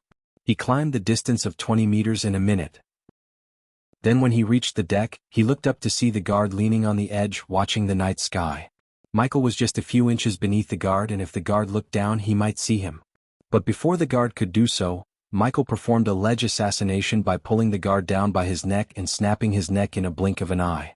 Thanks to the system, he only had to pay 100 badass points, and the armor would appear around him. Otherwise he had to remove the armor from the soldier and wear it piece by piece, which would take time, and in that time, other guards might notice their colleague missing. Michael dropped the naked soldier down and climbed up the ledge as one of the guardians. After he had equipped the armor, he felt a vague connection with the armor. He closed his eyes for a moment as his silver armor flickered a few times before turning invisible. But, of course, it wasn't a perfect cloak. One could see the distortion in the air due to light refraction. He was confident enough to perfect the cloak with the help of Eladir, the system, and his inventor skills. The only thing Michael lacked was a blacksmith skilled enough to forge worthy armor. Michael killed one of the 4 guardians, leaving 3 guardians on the deck. One guardian was standing near the main sail post while the other 2 guarded the ship's front. Despite the cloak, the other soldiers seemed they could see through the cloak. Otherwise, the soldier wouldn't have nodded at Michael, who was invisible. Michael nodded back while looking at the soldier closely. The armor protected the whole body by covering head to toe. However, a gap between the chest plate and helmet exposed the neck by several inches. The gap was not wide enough for a sword to cut through, but Michael's hidden blades could. Michael adjusted his armor sleeves to form a gap so the hidden blades could come out without damaging the silver armor. Looking at the soldier, Michael moved his hand behind and took out a copper coin from his system storage. The coin was made of junk metal and enhanced by Eladir's runes, just like his spiders. Hence, when Michael sent a spider carrying the coin to the ledge near the soldier, they triggered no arrays. When the spider dropped the coin a few meters away from the soldier, Michael activated the copper coin. For a moment, it flickered and then it produced a low-pitched whistling sound. What the? The soldier signaled Michael to keep his eyes on him before turning and walking towards the coin. The soldiers on the front were still looking at the other side. The 2 of them seemed to be having an interesting conversation in Michael's eyes. Instead of following the soldier's order, Michael floated toward him without making a sword. As a result, the soldier had no idea Michael was behind him when he bent down to pick up the coin. Poch. The latest _AP_SODs are on _the website. Michael grabbed his neck from behind and immediately sent his hidden blade through the armor gap. Jur, the soldier made a sickening growl as Michael cut his vocal cords and threw him off the ledge. 2 down, 2 to go. Even though the soldiers were elites, they were inside the void, making them powerless in front of Michael. While walking toward the 2 soldiers, the atmosphere grew darker as Michael cast the death range spell to enhance his powers to a terrifying level. We are really going to capture the Dark Lord, Those amateurs in the guild just overhyped him. In truth, they are just incompetent. No shit. That's why they are still guardians and we are hunters. The two soldiers gossiped, having no idea death was nearing them. I'm excited to receive a huge bonus from Alpha Guardian. How much do you think it is? I don't know, but I'm pretty sure I can afford a mansion and a huge piece of land with it. Considering it was nighttime, the soldiers failed to notice the darkness formed by the death range. Besides, Michael floated towards them, so they heard no footsteps. Hello, boys, they heard a sudden cold voice and tried to turn around. However, Michael grabbed both of them by their necks and tightened his grasp, crushing their helmets. Their armor flickered, revealing the caved-in heads. The next moment, Michael tossed them down from the ship. Finally, Michael cleared all the guards on the upper deck. My lord, Miss Peyton has arrived. Azazel's voice sounded in his head. Stall her. I'm on my way to the dining area. It's time the soldiers tasted my blood tonic. Michael looked around the empty deck. The latest studies are on website. I still got it. Michael felt proud of his handiwork. In a matter of a couple of minutes, he assassinated 4 elites like they were nothing. It had been so long since he used his assassin skills in this world. With a proud grin under the helmet, Michael made his way to the ship's center where he saw a latch. Pulling up the latch, Michael opened the doorway to the lower decks. He climbed down the ladder and reached a narrow hallway lit with elegant small chandeliers. He stepped on a ruby-red carpet that ran from the ladder to the other parts of the ship. A few meters away from Michael, he noticed a soldier guarding a door, and when he noticed Michael, he turned his head. What are you doing down here? The guardian asked. Man, I need to get something to eat. I'm starving. Michael quickly disabled his cloak and rubbed his belly. Damn it, man, quickly eat something and return to your post. The guardian had a British accent which slightly surprised Michael and reminded him of the time Michael traveled to London to kill a billionaire in his own mansion. Will do. Michael slowly walked towards the soldier while looking around to see if he could find any clues to locate the kitchen. Seeing Michael approaching him, the soldier raised his hand. Where are you going, mate? The dining area is through that door. The soldier pointed at the door couple of doors away from the door Michael was at. Michael expected the soldier to point out the way because only one of two things could have happened. One, the soldier would point out the right way. Else, he would suspect Michael and try to apprehend him, which would have resulted in Michael killing him and burning his body to ashes with dark flames. Luckily for the soldier, he chose the first option. My mind is boggled, man. Thanks anyways. You want anything? Yeah, get me a pastry on your way out, the soldier said as Michael nodded. Sure thing. As he reached the door to the kitchen, he twisted the copper knob and was welcomed by an enormous high-ceilinged room, large enough to contain at least 70 people, with mounds of glittering brass pots and pans heaped around the stone walls and a great brick fireplace at the other end. In addition, there were 7 rows of long oak tables and benches for the guardians to dine on. At that moment, the kitchen was rather empty, and only a few guardians sat on the benches having their fill. All the oak tables had several pots and bowls filled with various dishes. When Michael reached one of the oak tables, he grabbed a pastry, lifting his helmet a bit. Not bad. The pastry melted in his mouth. He took a big bite and made his way to the brass pots. I thought only we have a break. Seeing Mykov, a blonde-haired soldier who was having porridge, said, I am starving. Can't be on an empty stomach when we catch the Dark Lord, can we? Michael, amused, can't argue with that point? Finish it quickly, Mac. We can't be late to receive the Dark Lord. Michael was pleasantly surprised. Visits? For a better user experience, is that so? You guys are so lucky you get to see the Dark Lord up close. The blonde soldier rolled his eyes. Lucky my ass. I'd rather guard Lady Tyriana's room than stay close to that creepy fucker. Still standing near a brass pot, Michael asked the soldiers, Speaking of Lady Tyriana, I have a message for her. From Alpha Guardian. I need to get that to her ASAP. Then what are you doing here? Lady Tyriana's room is on the other side. Another red-haired guardian with a long cut across his tanned face spoke in a thick accent. I will go. After I taste this baby, Michael pretended to take a long whiff of the aroma from the brass pot before him. You guys tried this? Asked Michael, ignoring the red-haired man. What's in there? Asked another soldier. Meanwhile, Michael controlled the spider he used to distract the soldier to crawl through the hallway. Fortunately, Michael found a map of the interior on the wall. It made sense to make a painting of the map and hang this on the wall for the soldiers to navigate through this giant ship. Chicken soup. What the hell? Let's have a taste, shall we? Michael grabbed 5 ceramic bowls from the table beside him and filled them with the chicken soup while showing his back to the guardians. With fast and precise movements, Michael took out blood tonic, which was a muddy brown potion, poured it into the bowls and turned around. The brown potion quickly became colorless and blended with the chicken soup. Here you go guys. Michael memorized the map as he put the bowls on the table. You should go now, the red-haired man coldly said after Michael took a sip of the soup. Okay, Jeesh.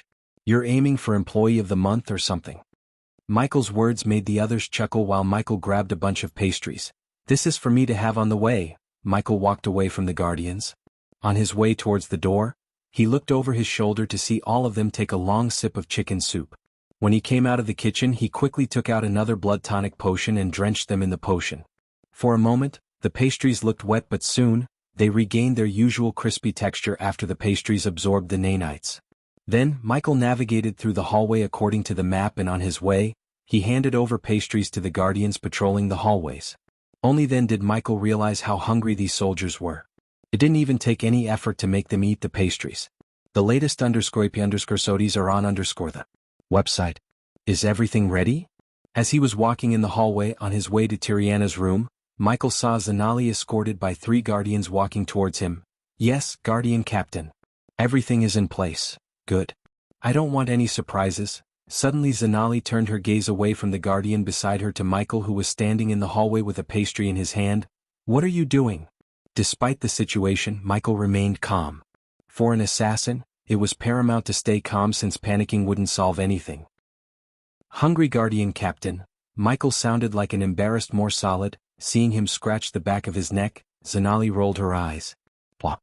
Surprisingly, she slapped his hand with enough force to make him drop the pastry in his hand. Return to your post before I make you have no post to return to, she growled. Yes, Guardian Captain. Michael turned his tone to sound apologetic, bowing his head. He remained, bending his back until Zanali walked away to a safe distance from him. What a colossal bitch. Michael looked at her figure disappearing before resuming his journey to Tiriana's room adjacent to Captain's cabin. All guardians be alert.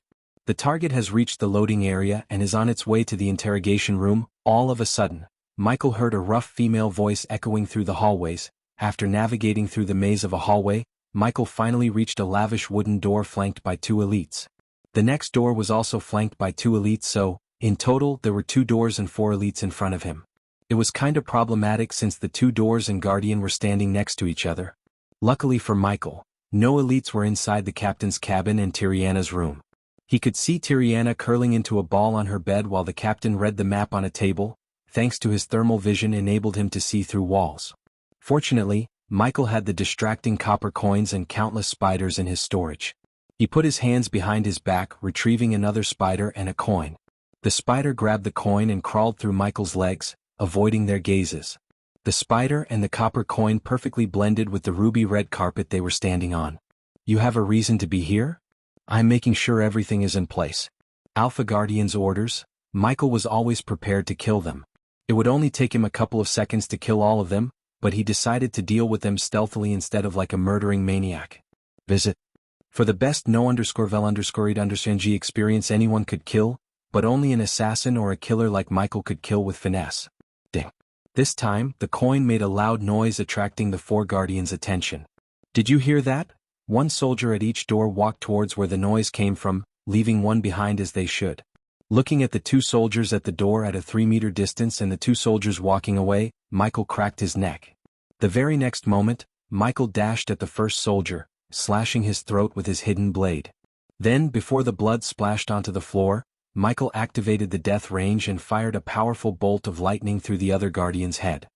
He didn't stop as he drew the sword on the guardian's sheath and threw the sword at the guardian, who turned back, hearing the thud sounds made by the 2 dead soldiers.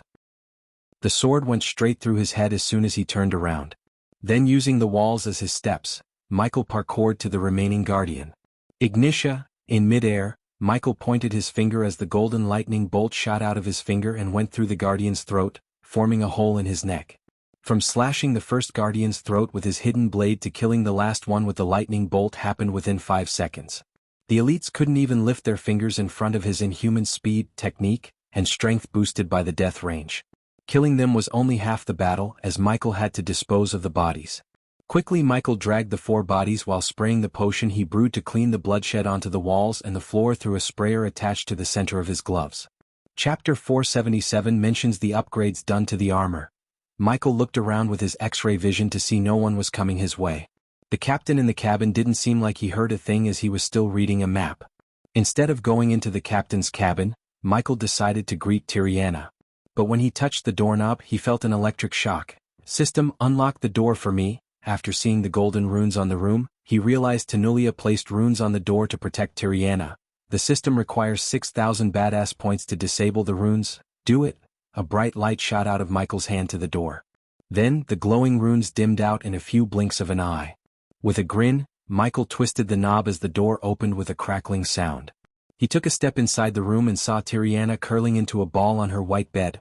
"Knock knock elf, your death is here. Visits?" For the best no_vel_it_ng experience. Tiriana, who heard these words weakly, opened her eyes. After Michael demonstrated his skills to Asian and Alred 3 days ago, he went to one of Michael's restaurant competitors, the Ruby Cuisine. Michael poisoned her food with blood tonic without her knowledge or anyone. Ever since that day, Michael has been controlling the nanites and causing her pain. Chapter 495 mentions Tiriana's arrival at Adrizel. Tanulia found the spiders because of Noah. They thought they found all the spiders in the warship except the one Michael left in Peyton's body. Michael knew they had found the spiders and tried to manipulate him by feeding him false information. But Peyton's dedication to catching him really surprised Michael. She really went all in, and if it wasn't for the spider in her body, Michael would have been in the interrogation room right now instead of in Tiriana's room. Who are? She was so weak and barely uttered these words. Looking at Michael dragging the dead bodies, she tried to rise up from the bed but only to fail again and again.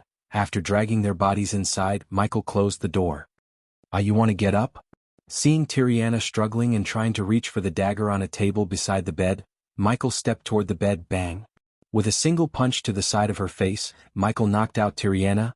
"Now it's time to clear their bodies." Michael turned around, controlling the air in the room to lift the bodies into the sky. However, he couldn't lift the body in the air because of his weak wind manipulation rate. If he tried to use the dark flames to burn them without creating a wind cocoon around the bodies, the entire room would be on fire and soon the whole ship. Damn it! Michael yet again raised his hand as a small whirlwind appeared in the room, but he soon lost control over the whirlwind. Several sweat beads appeared on his forehead, but he still couldn't lift one body. Plan B then. Wind blast. Since he couldn't burn the bodies, Michael raised his hand, sending a powerful blast of wind. The wind blast hurled the bodies under Tiriana's bed. Although it wasn't the perfect hiding spot, no one would find the bodies unless one looked under the bed. Besides, Michael didn't need to keep the bodies hidden for long. "Come here, sweetie pie." Michael lifted Tiriana from the bed in his arms. His next destination was closer, the captain's cabin. While walking out of the room, he looked around with his X-ray vision. Fortunately, no one was approaching. Blood bags and retractable dagger. Tanulia appeared in the corner of his vision. He saw her through the spy cam in the undead's eyes. "Bravo!" Michael chuckled as he arrived in front of the captain's cabin's door. Standing before the door, he put down Tiriana on her feet.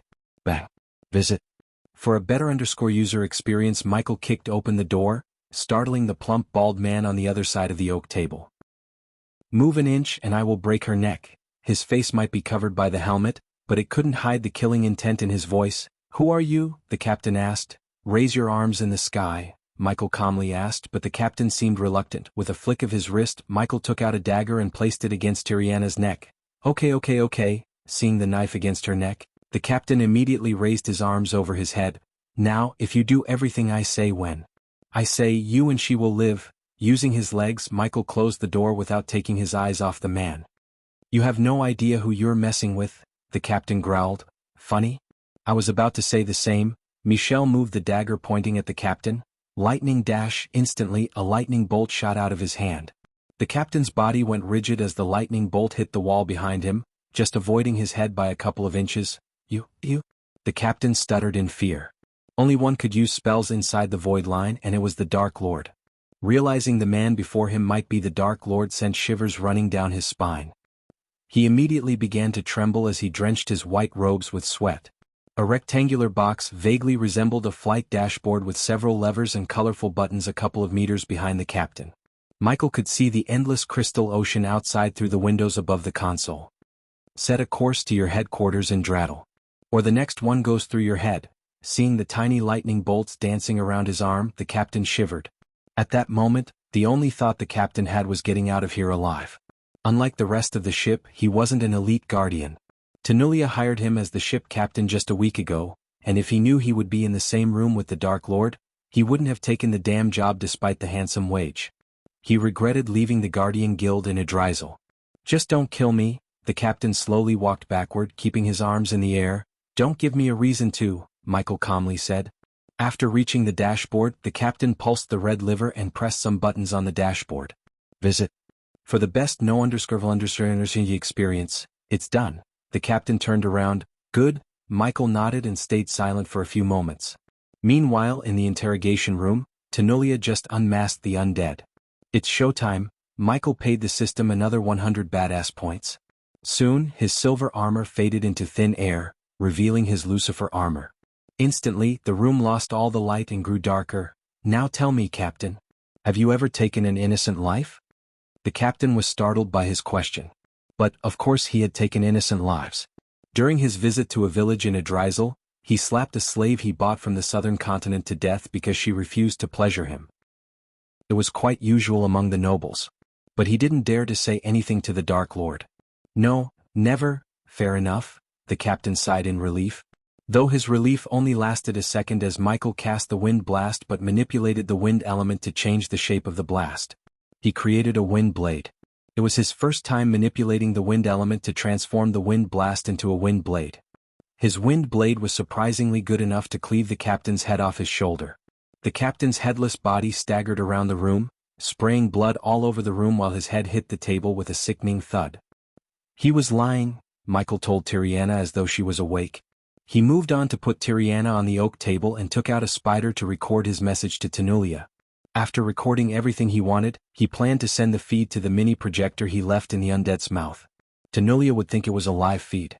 Still, in reality, it was a pre-recorded feed made by Michael to distract everyone. A few minutes later, Michael left the room, disguising himself as an elite guardian. The room was painted red with the captain and Tiriana's blood. To this moment, Tanulia had no idea her friend had exploded to death. Again, I wonder what your future Supreme Guardian has to say about your plan. Particularly the part where you endangered his little sister's life. Michael watched Azazel talk through the voice modulator attached to the undead's throat while going to the interrogation room. Michael was curious to see Tanulia's expression, and he was surprised when he saw the calm look on her face. They knew the vampires were going to kidnap her and force her to retrieve that key, Michael said to himself. If I am right, they are planning to kill the vampires after she retrieves the key. Then they will take the key from her. Michael was more curious about the key now. The vampires were desperate to find it, and the Guardians also seemed interested in the key. What surprised Michael was that Tanulia hid the fact she was using Sabrina from Noah. Officer, Michael knew if Noah knew Tanulia put his sister in danger, he would put Tanulia through hell. But in case Michael knew Sabrina was his little sister, he would have massacred every single Guardian on the ship and gone straight for Tanulia's head. Wondering what might the key unlock, Michael navigated through the corridors to the interrogation room. Visit. For the best no_underscore experience, hey, when he arrived in front of the mirror, a fellow elite Guardian greeted him with a nod. None of them had an idea that the real Dark Lord was watching the interrogation with them. He stood with 4 other Guardians while Zanali stood closer to the mirror a couple of feet in front of them. Gaia made him promise that he wouldn't kill Zanali. Otherwise he would have killed her by now. And who are you, cat? To others, only Peyton, Tanulia, and the undead were in the room. However, there was another figure who remained invisible. Even the elites failed to see him as his invisibility cloak was much more powerful and better than the elite Guardians. Michael saw his 7-feet figures via thermal vision. His figure vaguely resembled the tiger hybrid Jacoby he killed when Gaia returned from the Fire Realm. If his memory served him right, he might be the Black Panther beastmen he saw while watching Tanulia's warship feed. Chapter 469 mentioned the Black Panther beastman. Michael had a feeling that he was here to protect Tanulia if this went south. Michael also noticed a medallion on her neck, radiating immense power. System scanned that medallion. As usual, the system asked for 2,000 badass points. In a couple of moments he heard back from the system. The system has finished the scan. The medallion contains a sophisticated rune that will teleport Tanulia to an unknown location in case her life is threatened. Why am I not surprised? It made sense to Michael. She was way high in the Guardian hierarchy, and they wouldn't let her come to the southern continent without any contingencies to save her life. Killing her would take much more time and preparation. All these medallions, runes and guardians could only protect her for a short amount of time. As soon as Michael reaches the fusion stage, he would end her life regardless of whom or what she has to protect herself. The moment she destroyed the Silent Reaper, she sealed her fate. Set a course to Drattle. Elders will meet us there. Michael saw Tanulia turning her head and looking at Zanali. Zanali nodded at Tanulia before leaving for the captain's room, where Michael left some nice surprises for her. After Zanali left, Tanulia smacked her forehead. What am I thinking? Visit. For a better user experience, remove his mask. I want to see who is behind that mask, Tanulia ordered Peyton as the elites outside the room took a step forward. One of those elites was Michael. Sometime in the future, under the pitch-black sky, a castle menacingly stood in the middle of thousands of warriors.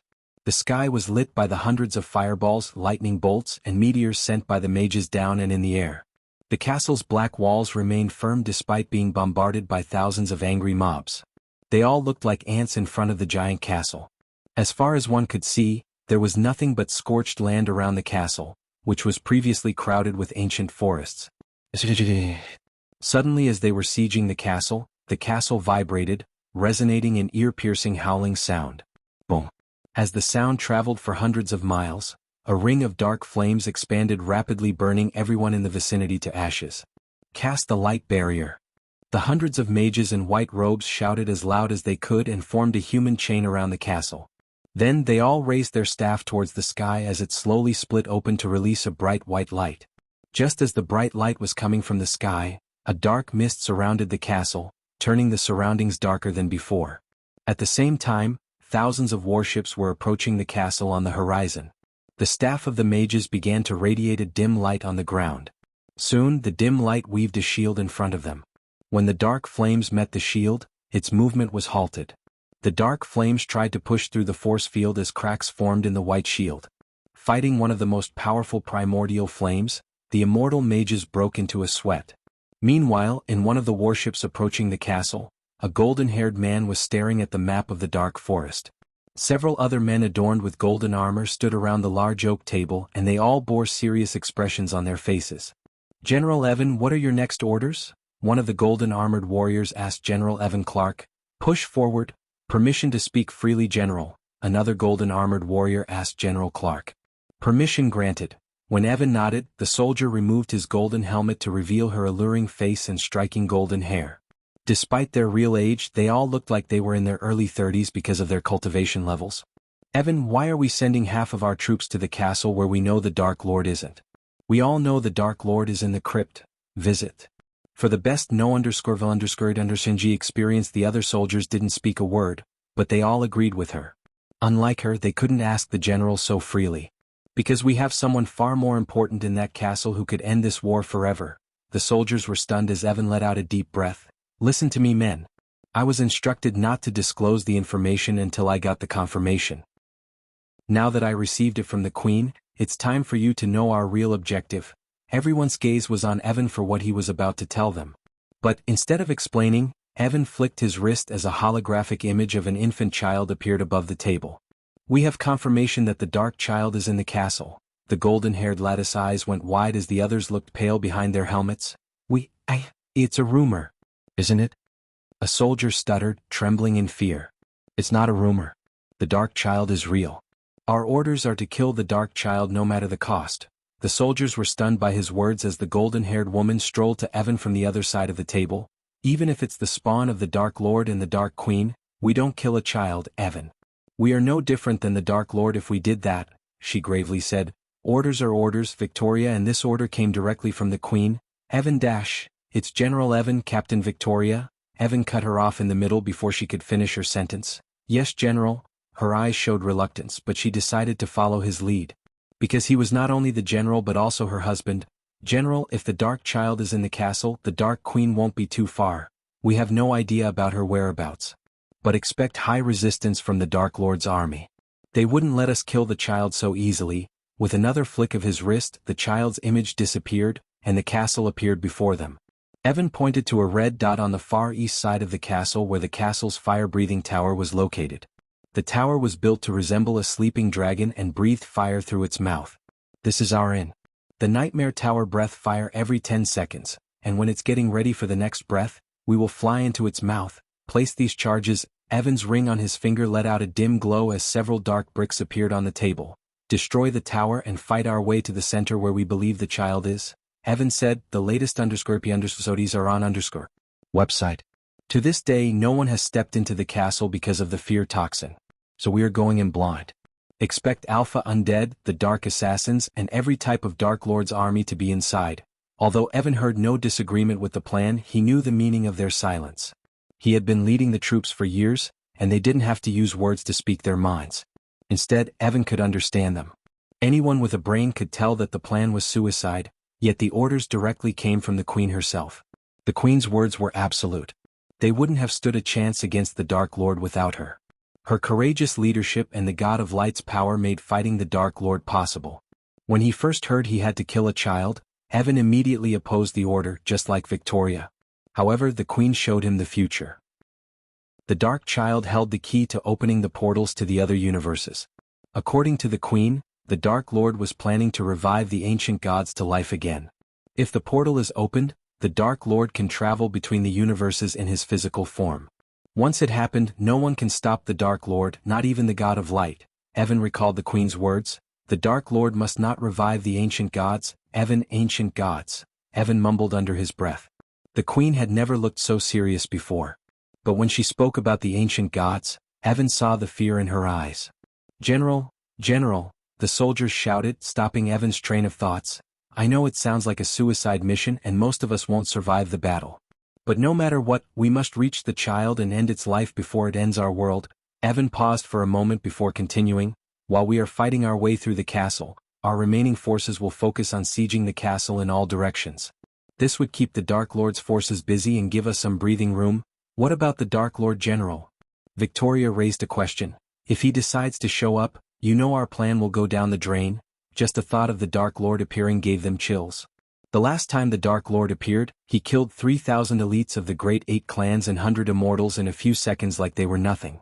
We don't have to worry about him. The Queen will keep him busy.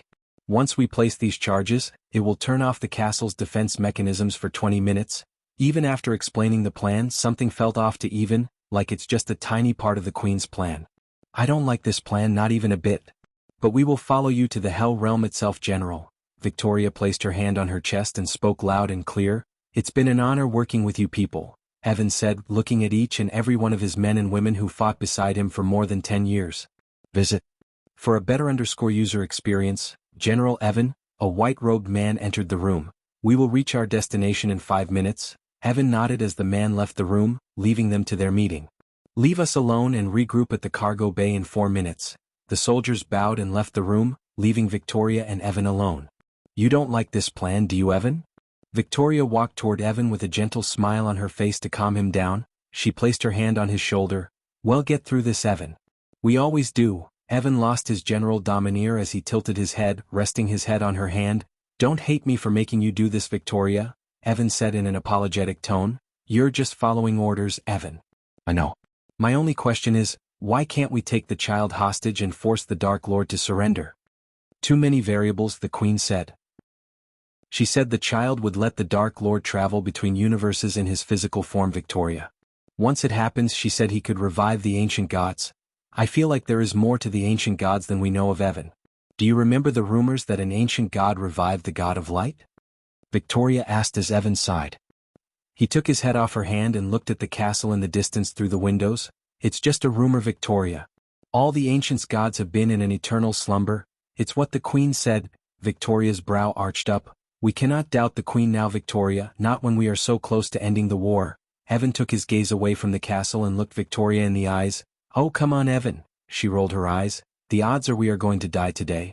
So we can speak freely. Look, I don't trust and worship the Queen as you and the others do. She and I have a common enemy, the Dark Lord. Her leadership is what gave us a fighting chance against him. I give her that. But that doesn't mean we have to trust her blindly. There's nothing wrong with questioning her, Evan.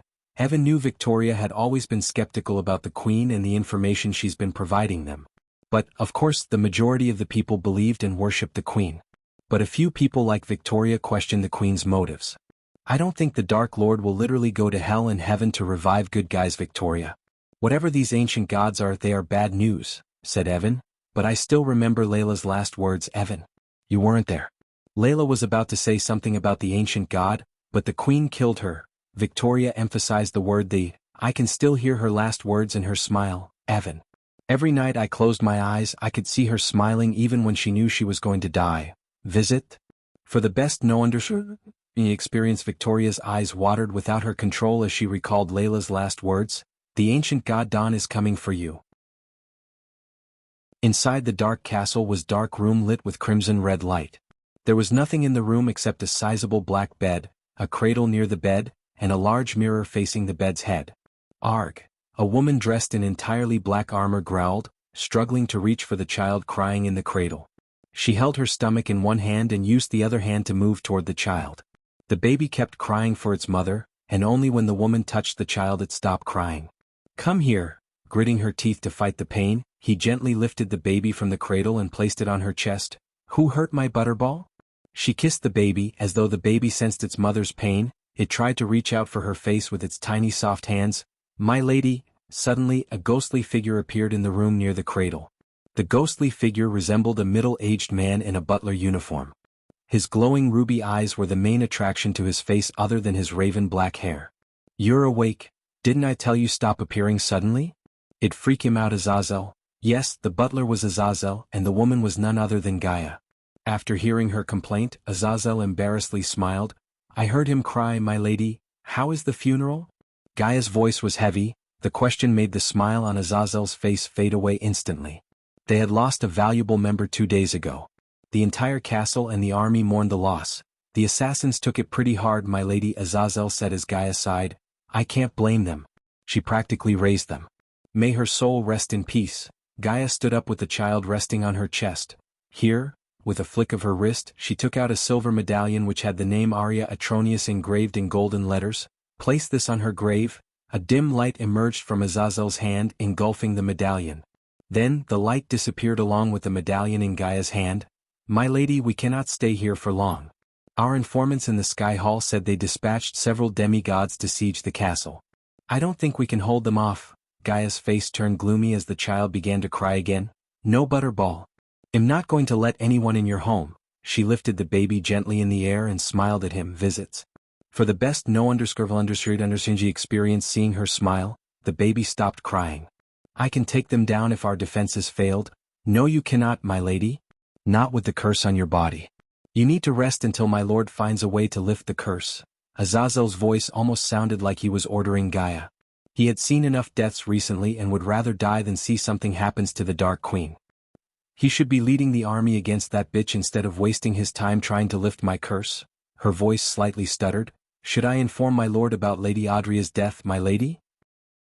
No. Gaia immediately raised her voice as the lights began to flicker. He still hasn't gotten over Nightmare's death. If you inform him that Arya is dead, he will lose it. We have to give him strength, not weaknesses. Her eyes watered up, thinking that Nightmare was no longer with them. Yet, every time she closed her eyes, she could see her memories of Nightmare flash across her eyes. It felt like yesterday they won Nightmare in a bet against Jane Totonk. In a blink of an eye, 200 years passed by. However, when she thought Nightmare died, defending Rivertown by himself made her proud. He defended Rivertown for 3 days from Sky Hall. Even after using almost every resource they had, the Sky Hall failed to take over the Rivertown. He burned hundreds of half-immortals before falling to the dragon hunters of the Queen. After seeing Nightmare's lifeless body, Gaia went on a killing spree and did not stop until every single dragon hunter lost their head. She thought killing the dragon hunters would make her feel better. But she didn't. The loss of Nightmare was something she could easily handle. Boom. All of a sudden, the entire castle trembled violently as Gaia was thrown off balance. Luckily, she quickly grabbed the bed in one hand to steady herself. Immediately Azazel disappeared from the room to check what was happening. At that time, the baby in her hand began to cry, sensing the danger approaching it. When the tremor stopped, the mirror before the bed flickered, revealing the Dark Lord's face. Michael. Straight away, his face put a smile on her face. She sighed in relief. Papa. The baby tried to reach for him. Hey little guy. Michael smiled at the baby. Despite his smile, Gaia could see the pain in his eyes. Being the Dark Lord wasn't his choice. Rather, the Sky Hall pushed him to be one. They needed a villain so they could be the saviors. The Michael informed of her was not the Michael she met. He was funny, calm and relaxed person. However, ever since he took the mantle of the Dark Lord, he changed into a whole different person. Of course not by choice, but the pressure, danger and the responsibility of saving the world took its toll on both his mind and body. Gaia, you have to use the key now. The moment Gaia heard these words, her mind went blank. Visit. For the best no understanding experience, there is no way, Gaia. The queen is more powerful than we thought. I don't think I can hold her off much longer. Don't play with me, human. My lady. Azazel appeared yet again in the room, but unlike before, his ghostly figure kept flickering. My lord. When he noticed Michael in the mirror, Azazel weakly bowed. The elites are there, aren't they? Michael asked as Azazel nodded. Code 0 is a go, Azazel. Gaia saw Azazel's ghostly figure turning red. What is Code 0? Gaia gawked at Azazel and Michael, having no idea of Code 0. But seeing the grave look on their faces, she lost all the color on her face. She held the baby tightly in her arms. It's been an honor serving you, my lord. Azazel's voice stuttered. I wish I had seen him grow up to be a fine young man. Azazel let out a miserable smile as his face was plastered with grief and sadness. Yet, when Gaia looked into his eyes, she saw nothing but fulfillment. Azazel, goodbye, my lady. Boom. Gaia saw Azazel explode into a puff of smoke. Her jaw dropped while her legs turned jelly. Soon, in front of her eyes, the white smoke formed a portal. Use the key on him, Gaia. She dropped to her knees, tears gushing out of her pale face. No, there has to be another way, human. You always find a way. Michael's eyes watered as his eyes watered. This is the only way, Gaia. We can stop everything. We can stop the queen before it came into existence. What about me? What about our child? What about our existence? Gaia's tears rained down on the baby's face. The little one reached out to Gaia's face and wiped off the tears with his little hand. If we don't do this, she will use him to open portals to other universes. He will suffer for eternity, Gaia. Cough. Suddenly, Gaia coughed up blood. The excruciating pain caused by the curse returned. Trust my Gaia. This is the only way. Use the key and send him to Etheria before they get to him. He will cease to exist if I activate the machine before you send him there. Visit. For the best no understand experience, Etheria is the universe of anti-hero with a symbiote system. No. Her voice stuttered. Gaia held the baby as tight as she could. Compared to the pain of leaving her son, the pain caused by the curse was nothing. His innocent face that stared at her blankly without any idea clenched her heart. Boom, boom, boom. The castle yet again trembled violently. If you don't do this, he's good as dead, Gaia. Use that key now. Michael's shout stopped the castle from shaking. His shout just killed hundreds of half-immortals who approached Gaia's room. If he hadn't used his strength trying to revive the ancient gods, he could have single-handedly wiped off the queen's army. However, even with the system's help, it was impossible to kill the queen without the ancient gods and Hunter. Hunter is the MC of Dictator with a badass system. The queen was not a being that belonged to a single universe. Instead, according to ancient god Knight, she split her soul into pieces and sent each piece to a universe. To kill her, one must kill all the soul pieces. Otherwise, she would born again and again until she turns the entire universe into mindless minions whose sole purpose is worshipping her and conquering the worlds. Michael temporarily sealed his universe using 2 billion badass points, preventing the queen from opening portals to the universes she had already conquered.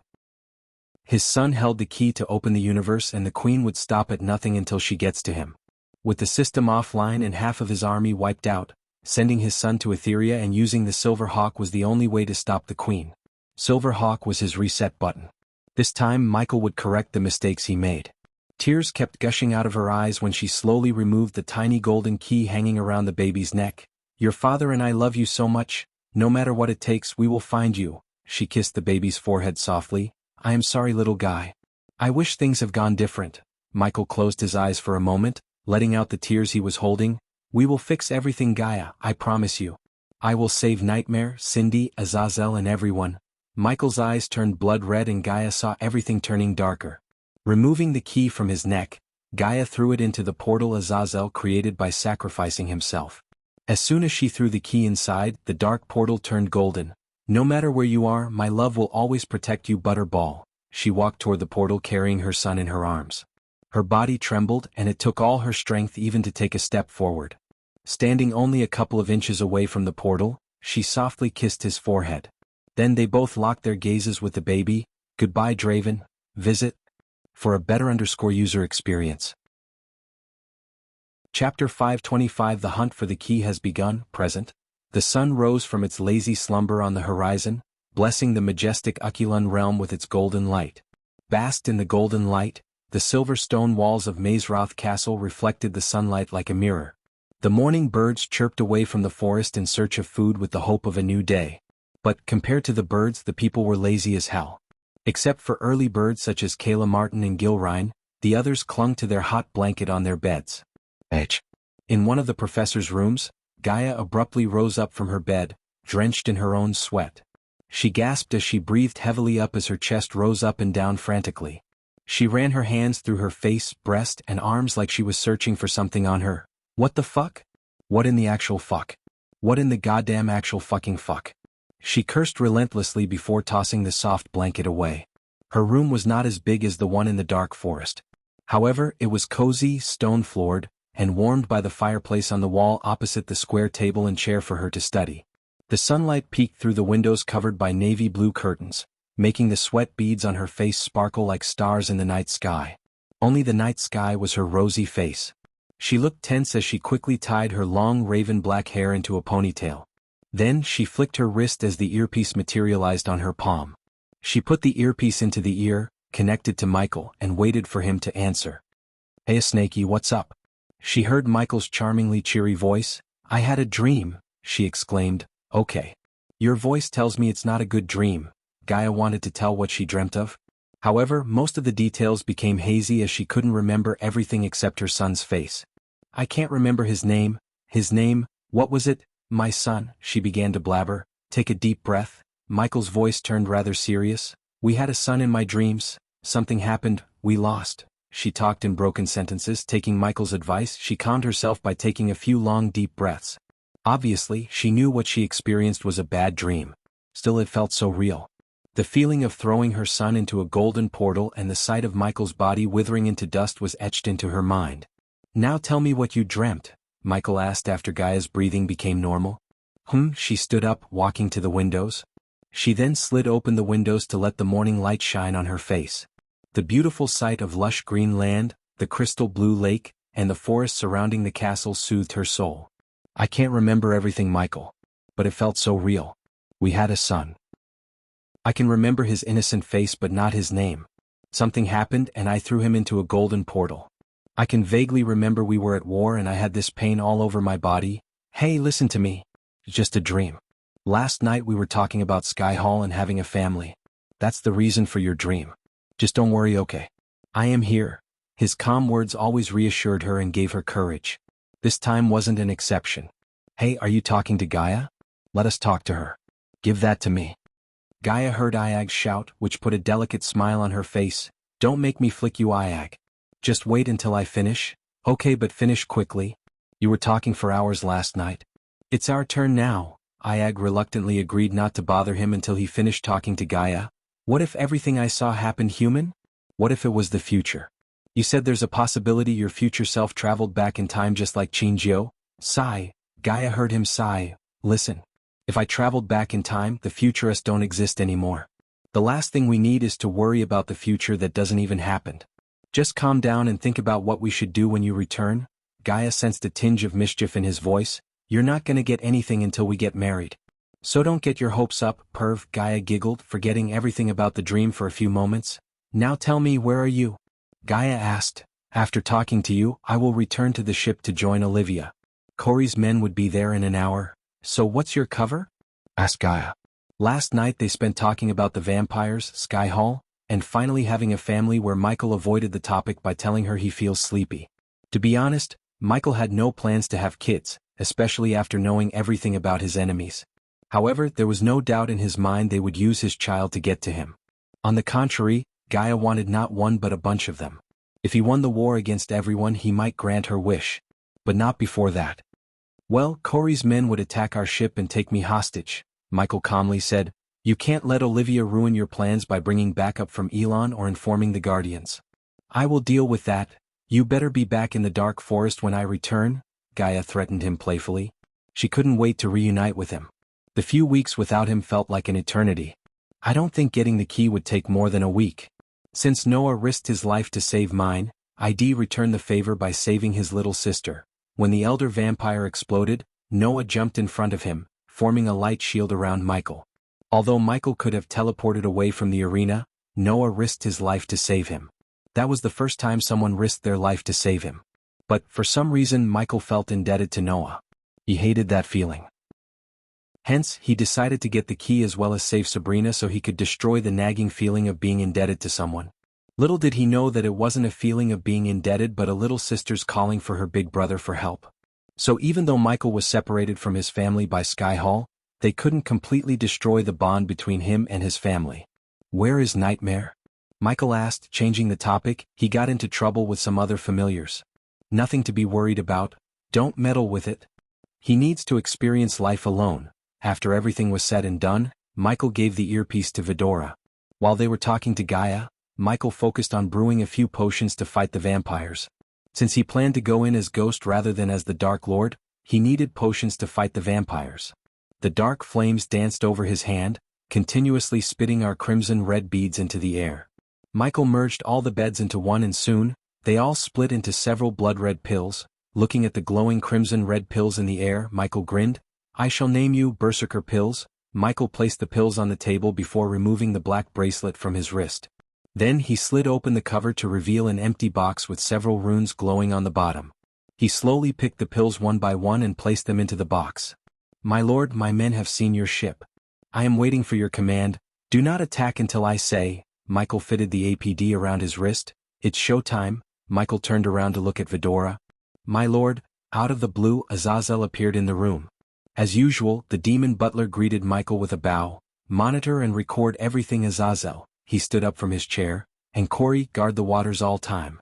Follow me after I get to the target and do not let anyone follow us." "Yes, my lord." Corey agreed as expected. Since Michael had done everything he had to before leaving for Sabrina's ship, he threw a glance at Vidora and Azazel. Then he willed the system to teleport him back to Olivia's ship.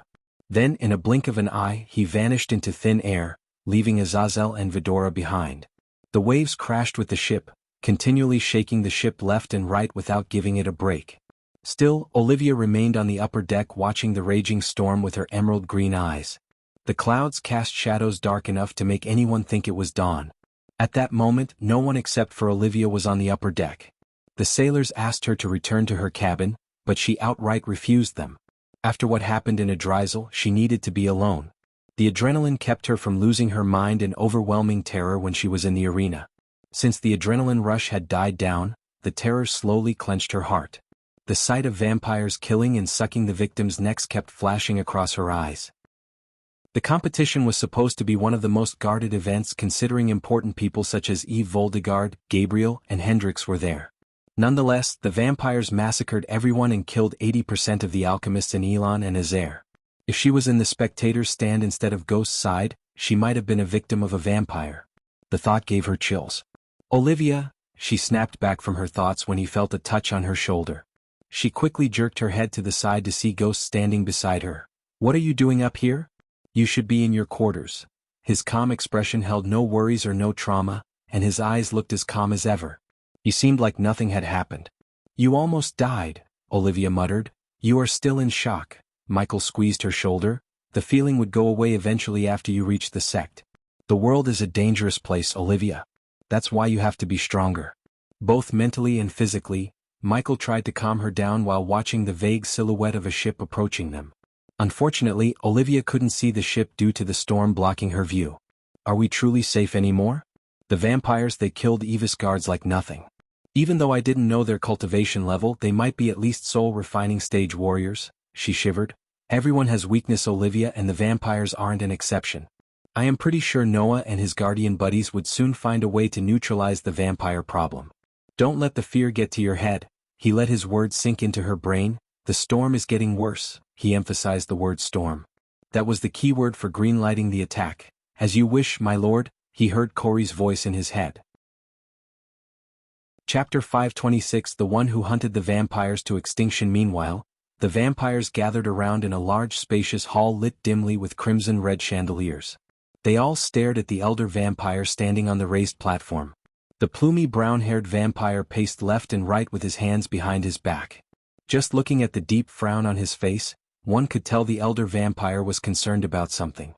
I always had low expectations of him. But holy fuck. The elder vampire sneered as two tall women robed in dark clothes approached him. Elder Hacken.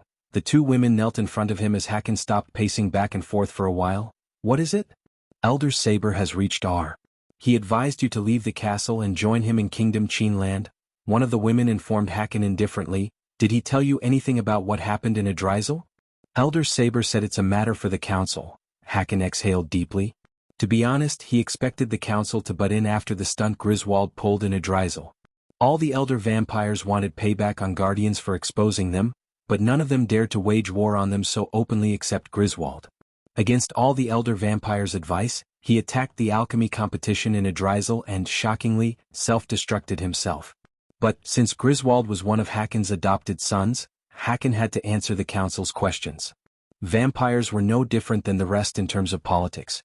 Just a simple mishap and the other vampires would be gunning for Hacken's seat at the table.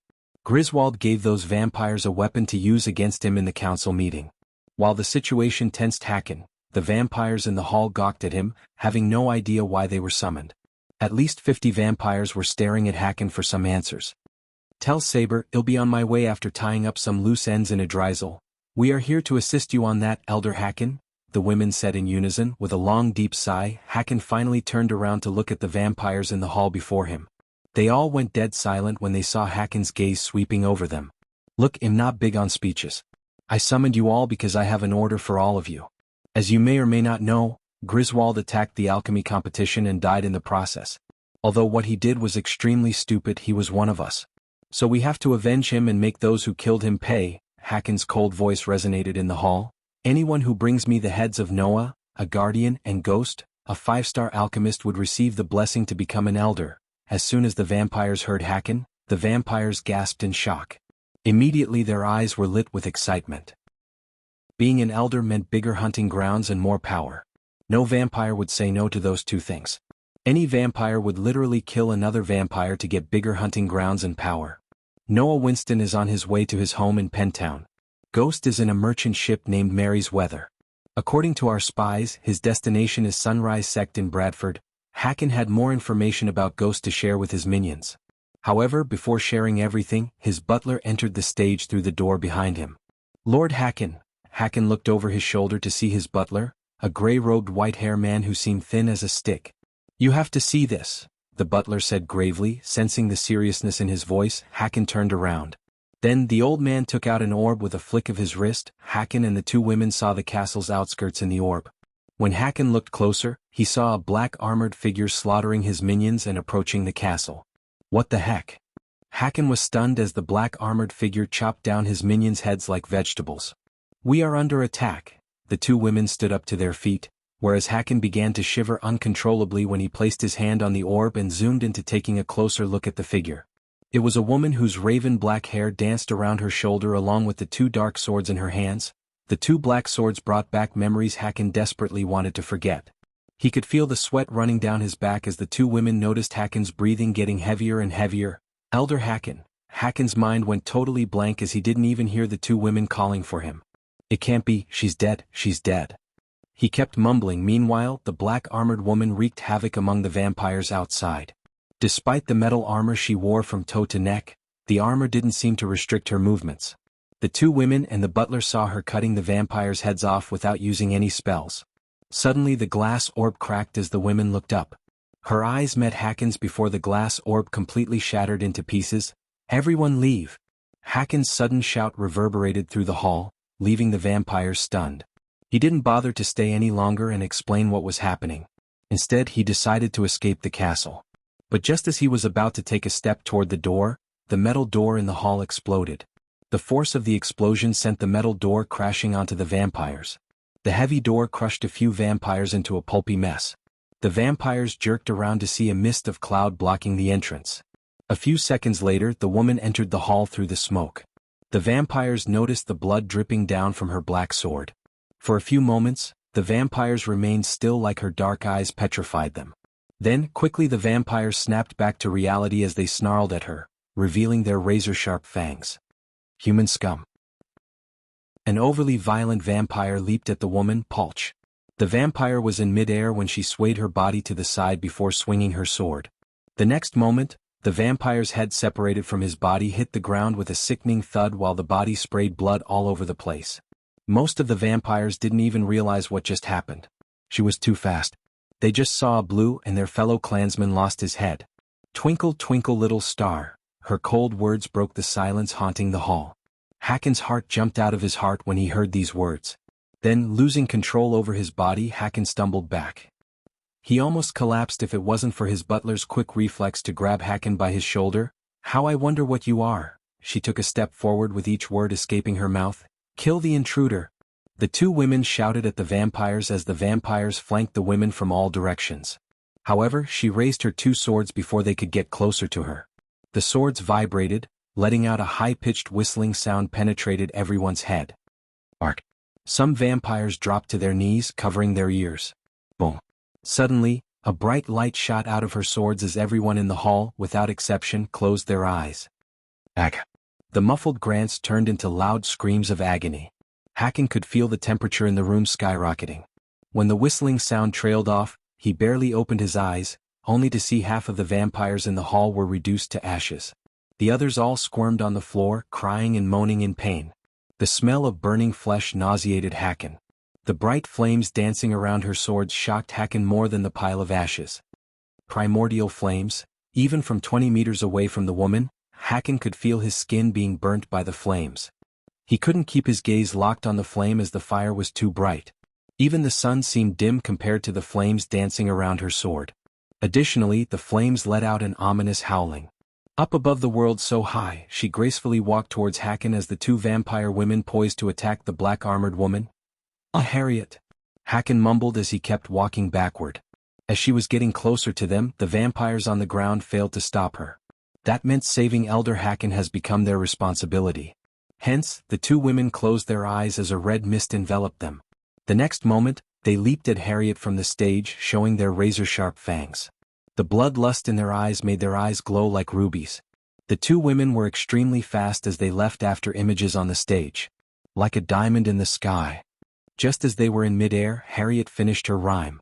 The two women were fast, but Harriet was faster. Finally, she just swung her sword, sending a crescent wave of light flames, the only primordial flame that stood beside the dark flames in the power hierarchy. Haken witnessed Saber's powerful minions burnt to ashes in a mere moment right before his eyes. The two women didn't even have time to scream before they turned into nothing but ashes. Harriet did not stop with killing the two women. Instead, she swirled, sending a stream of light flames out of her swords. Arg! The rest of the vampires' growls and moans were abruptly cut short as they all turned into piles of ashes. 52 vampires were obliterated in a few moments. Who are you? The butler who stood beside Haken stuttered. 25 years ago, what did I tell you?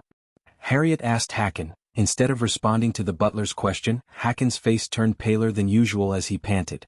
Whoosh! Harriet raised her sword, pointing at the butler, and burnt him to ashes by firing a quick bolt of light flame. The fire burnt not only the butler but also Haken's silk robes. Fearing for his life, he stood naked before her. What did I tell you? She uttered each word with frightening killing intent. No. Haken was one of the most powerful elder vampires yet in front of her. He felt so powerless and couldn't control his body from shivering. Haken still had nightmares about what happened 25 years ago. Harriet Hunt. Haken wished to wake up whenever he went to bed without recalling the name. Harriet Hunt was why the vampires called the 9th month of the year the Black Month. Once upon a time, Ar was full of his kind. Until an elder vampire tried to satiate his hunger with the blood of one of the Hunt sisters. Little did the elder vampire know that his actions would get the attention of the most feared woman in all of Ar, Harriet Hunt. She relentlessly hunted his kind to near extinction in a month of time. Haken and a few others were the only survivors, not because they escaped but because Skyhall brokered peace between Harriet and the council. I told you. She reached the stage with a swift leap. Seeing her up close, he stumbled back and fell to the floor. If you or any of your kind even think of hurting my family, I would hunt you down. Chapter 527 Kidnapping Ghost. Having no idea, his mother just wiped off Haken and his horde of vampires who were ordered to hunt him down. Michael waited for Corey's men to attack the ship he was on. The storm raged on, forcing them to hold onto the wooden rails. The howling wind partnered up with the heavy rain to create a tornado that grew in size with each passing second. "We have to get down." Michael had to raise his voice to make his words reach Olivia's ears. "Go!" Michael shouted at her. However, the order wasn't only for her but for Corey's men as well. Boom! The thunderclap resonated in the ocean, followed by the lightning crack that looked as though it was splitting open the sky itself. Olivia quickly manipulated the arch energy beneath her feet to fly towards the latch on the ship's center. Boom! Another loud booming sounded throughout the ocean, but this time there was no lightning. Instead, the entire ship trembled violently as Olivia was thrown off onto the wet floor. "We are under attack!" Michael shouted, dashing at Olivia. "Quick, quick, quick!" He helped her up while keeping his head down. Boom! Boom! Boom! Corey's men bombarded the ship relentlessly. "What's happening?" Olivia shouted. "Someone's attacking the ship." As Michael shouted, Olivia looked over his shoulder to see a man of war slowly emerging through the hazy mist created by the storm. Everyone around them grew darker because of the man of war's shadow. Compared to the huge man of war, their merchant ship looked minuscule. Michael turned around, looking at the man of war slowly getting closer to their merchant ship. "She really want to surprise me," Michael thought while looking at the man of war slowly positioning itself adjacent to the merchant ship so they could jump on board. Meanwhile, the crews who went to rest down decks rushed outside, stunned by the sight of the man of war. The crew shuddered. "Oh my God! A man o' war! Where is the captain? What are we gonna do? They're onboarding us." Michael saw several grappling hooks being thrown at their ship, and a few of them got stuck to the rails. Soon, the crew of man of war reached their ship, sliding through the ropes attached to the grappling hooks.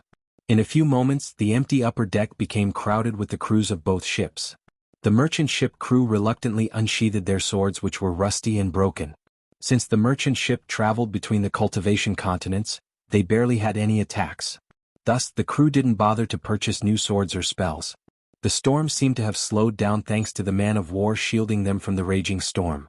The merchant ship crew stared at Michael, expecting him to fight the intruders, including the captain who just arrived at the scene. Instead, the man couldn't even stand firm on the ground as he swayed like a tree in the wind. He was thin as a twig and Michael wondered how he managed to become a captain. Boom! Suddenly, a sturdy man jumped down onto the ship, making the ship violently sway left and right. Contrary to the merchant ship captain, the man who just jumped the ship looked taller and bulkier than an average human. His exposed upper body was riddled with Mayan tattoos just like Corey. The man had dark brown eyes complementing his brown curly hair. "Give me that man without resisting and I will spare your lives." The man spoke in a thick accent and pointed at Michael. Olivia was terrified by his words. Not a day passed since the Adrisal massacre, yet she saw someone else asking for Ghost. "Who are you?" Michael asked, slowly helping Olivia to her feet. "Come with us." Instead of revealing his identity, the tan-skinned warrior replied to Michael. "Otherwise, we will sink everyone to the fucking bottom." "I doubt there are any core formation cultivators among the crew to fly away." The man snickered. He was right. As far as Michael could see, except for him and Olivia, not a single one was above the body refining stage. "Do I have to believe that you would spare them if I agreed to come with you?" Michael asked, tilting his head.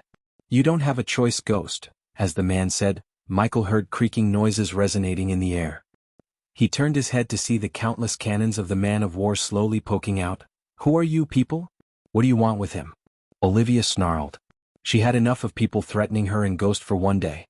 She was about to cast a spell as Michael sensed the arch energy around him fluctuating. But he quickly squeezed her hand. "We have seen enough deaths," Michael whispered. Then he looked back at the man while the merchant ship crew stared at Michael, wordlessly begging him to go with them and save their lives. "You got me," Michael threw his arms in the sky. "Teacher." Olivia growled as she grabbed his hands. Michael turned out with a gentle smile on his face. "I survived worse.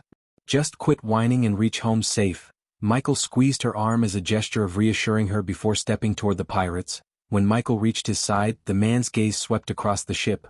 "If you wish to see him alive, don't tell anyone about this." He directed his gaze at Olivia. "Trust me when I say this, people. If you breathe a word about this, we will kill you and your kin." According to Michael's plan, the pirates had no idea Ghost is the Dark Lord. As far as they were concerned, the Dark Lord ordered Corey to capture him, and Corey conveyed the order to them. Even Corey thought Ghost was one of the Dark Lord's targets. "Listen to them. Do not speak a word of it," Olivia didn't nod but stared at him with a blank mind. She only snapped back to reality when the man grabbed Ghost by his collar and leaped back to the man of war. By that time, their figures had disappeared from their sight. After Ghost left the deck, the crew members sighed in relief. Except for Olivia, everyone seemed rather happy. Back on the man of war's upper deck, Michael was surrounded by several pirates with scimitars. They all stared at him menacingly as the captain showed him towards the open latch on the ship's center. "Chill out, bro. I am walking." Michael sped up his pace. Soon, the ship began to move, but he couldn't watch over the merchant ship or Olivia as he was pushed down the ladder leading to the dark lower decks of the ship. The strong stench of rum and moth made him twitch his nose. The pirate captain walked behind him, leading him further into the dimly lit corridors until they reached a tiny room with no windows. Instead, the room had a tiny bed, a hand-size hole on the wall to enable wind flow, and a weakly burning candle. The room was barely 4 feet wide, and if Michael bounced, he would hit his head on the ceiling. But, on the other hand, the bed sheets looked ancient, yellowish, and drenched in fluids that Michael didn't even want to guess what. "Enjoy your stay, Lord," the man chuckled evilly before shoving Michael into the room and closing the door behind him. Michael waited until the footsteps completely went quiet before establishing a connection with Corey. "Is it done?" Michael thickened his voice and asked Corey. "Yes, my lord. My men have captured Ghost without any casualties as you ordered." "What's your next order, my lord?" "Where are you right now?" Instead of giving Corey her next orders, Michael asked about her whereabouts. "Still following the target, my lord," Corey said. As per Michael's orders, Corey delayed the ship Sabrina and the vampires on for a week by destroying the mask with chain shots. Corey and her men plundered the ship, intending to delay their journey. Afterward, Michael asked Corey to leave them alone. It took the vampires another week to repair their ship before resuming their journey. Corey had been following the vampires for 4 days by now. "They are sailing away from the southern continent, my lord.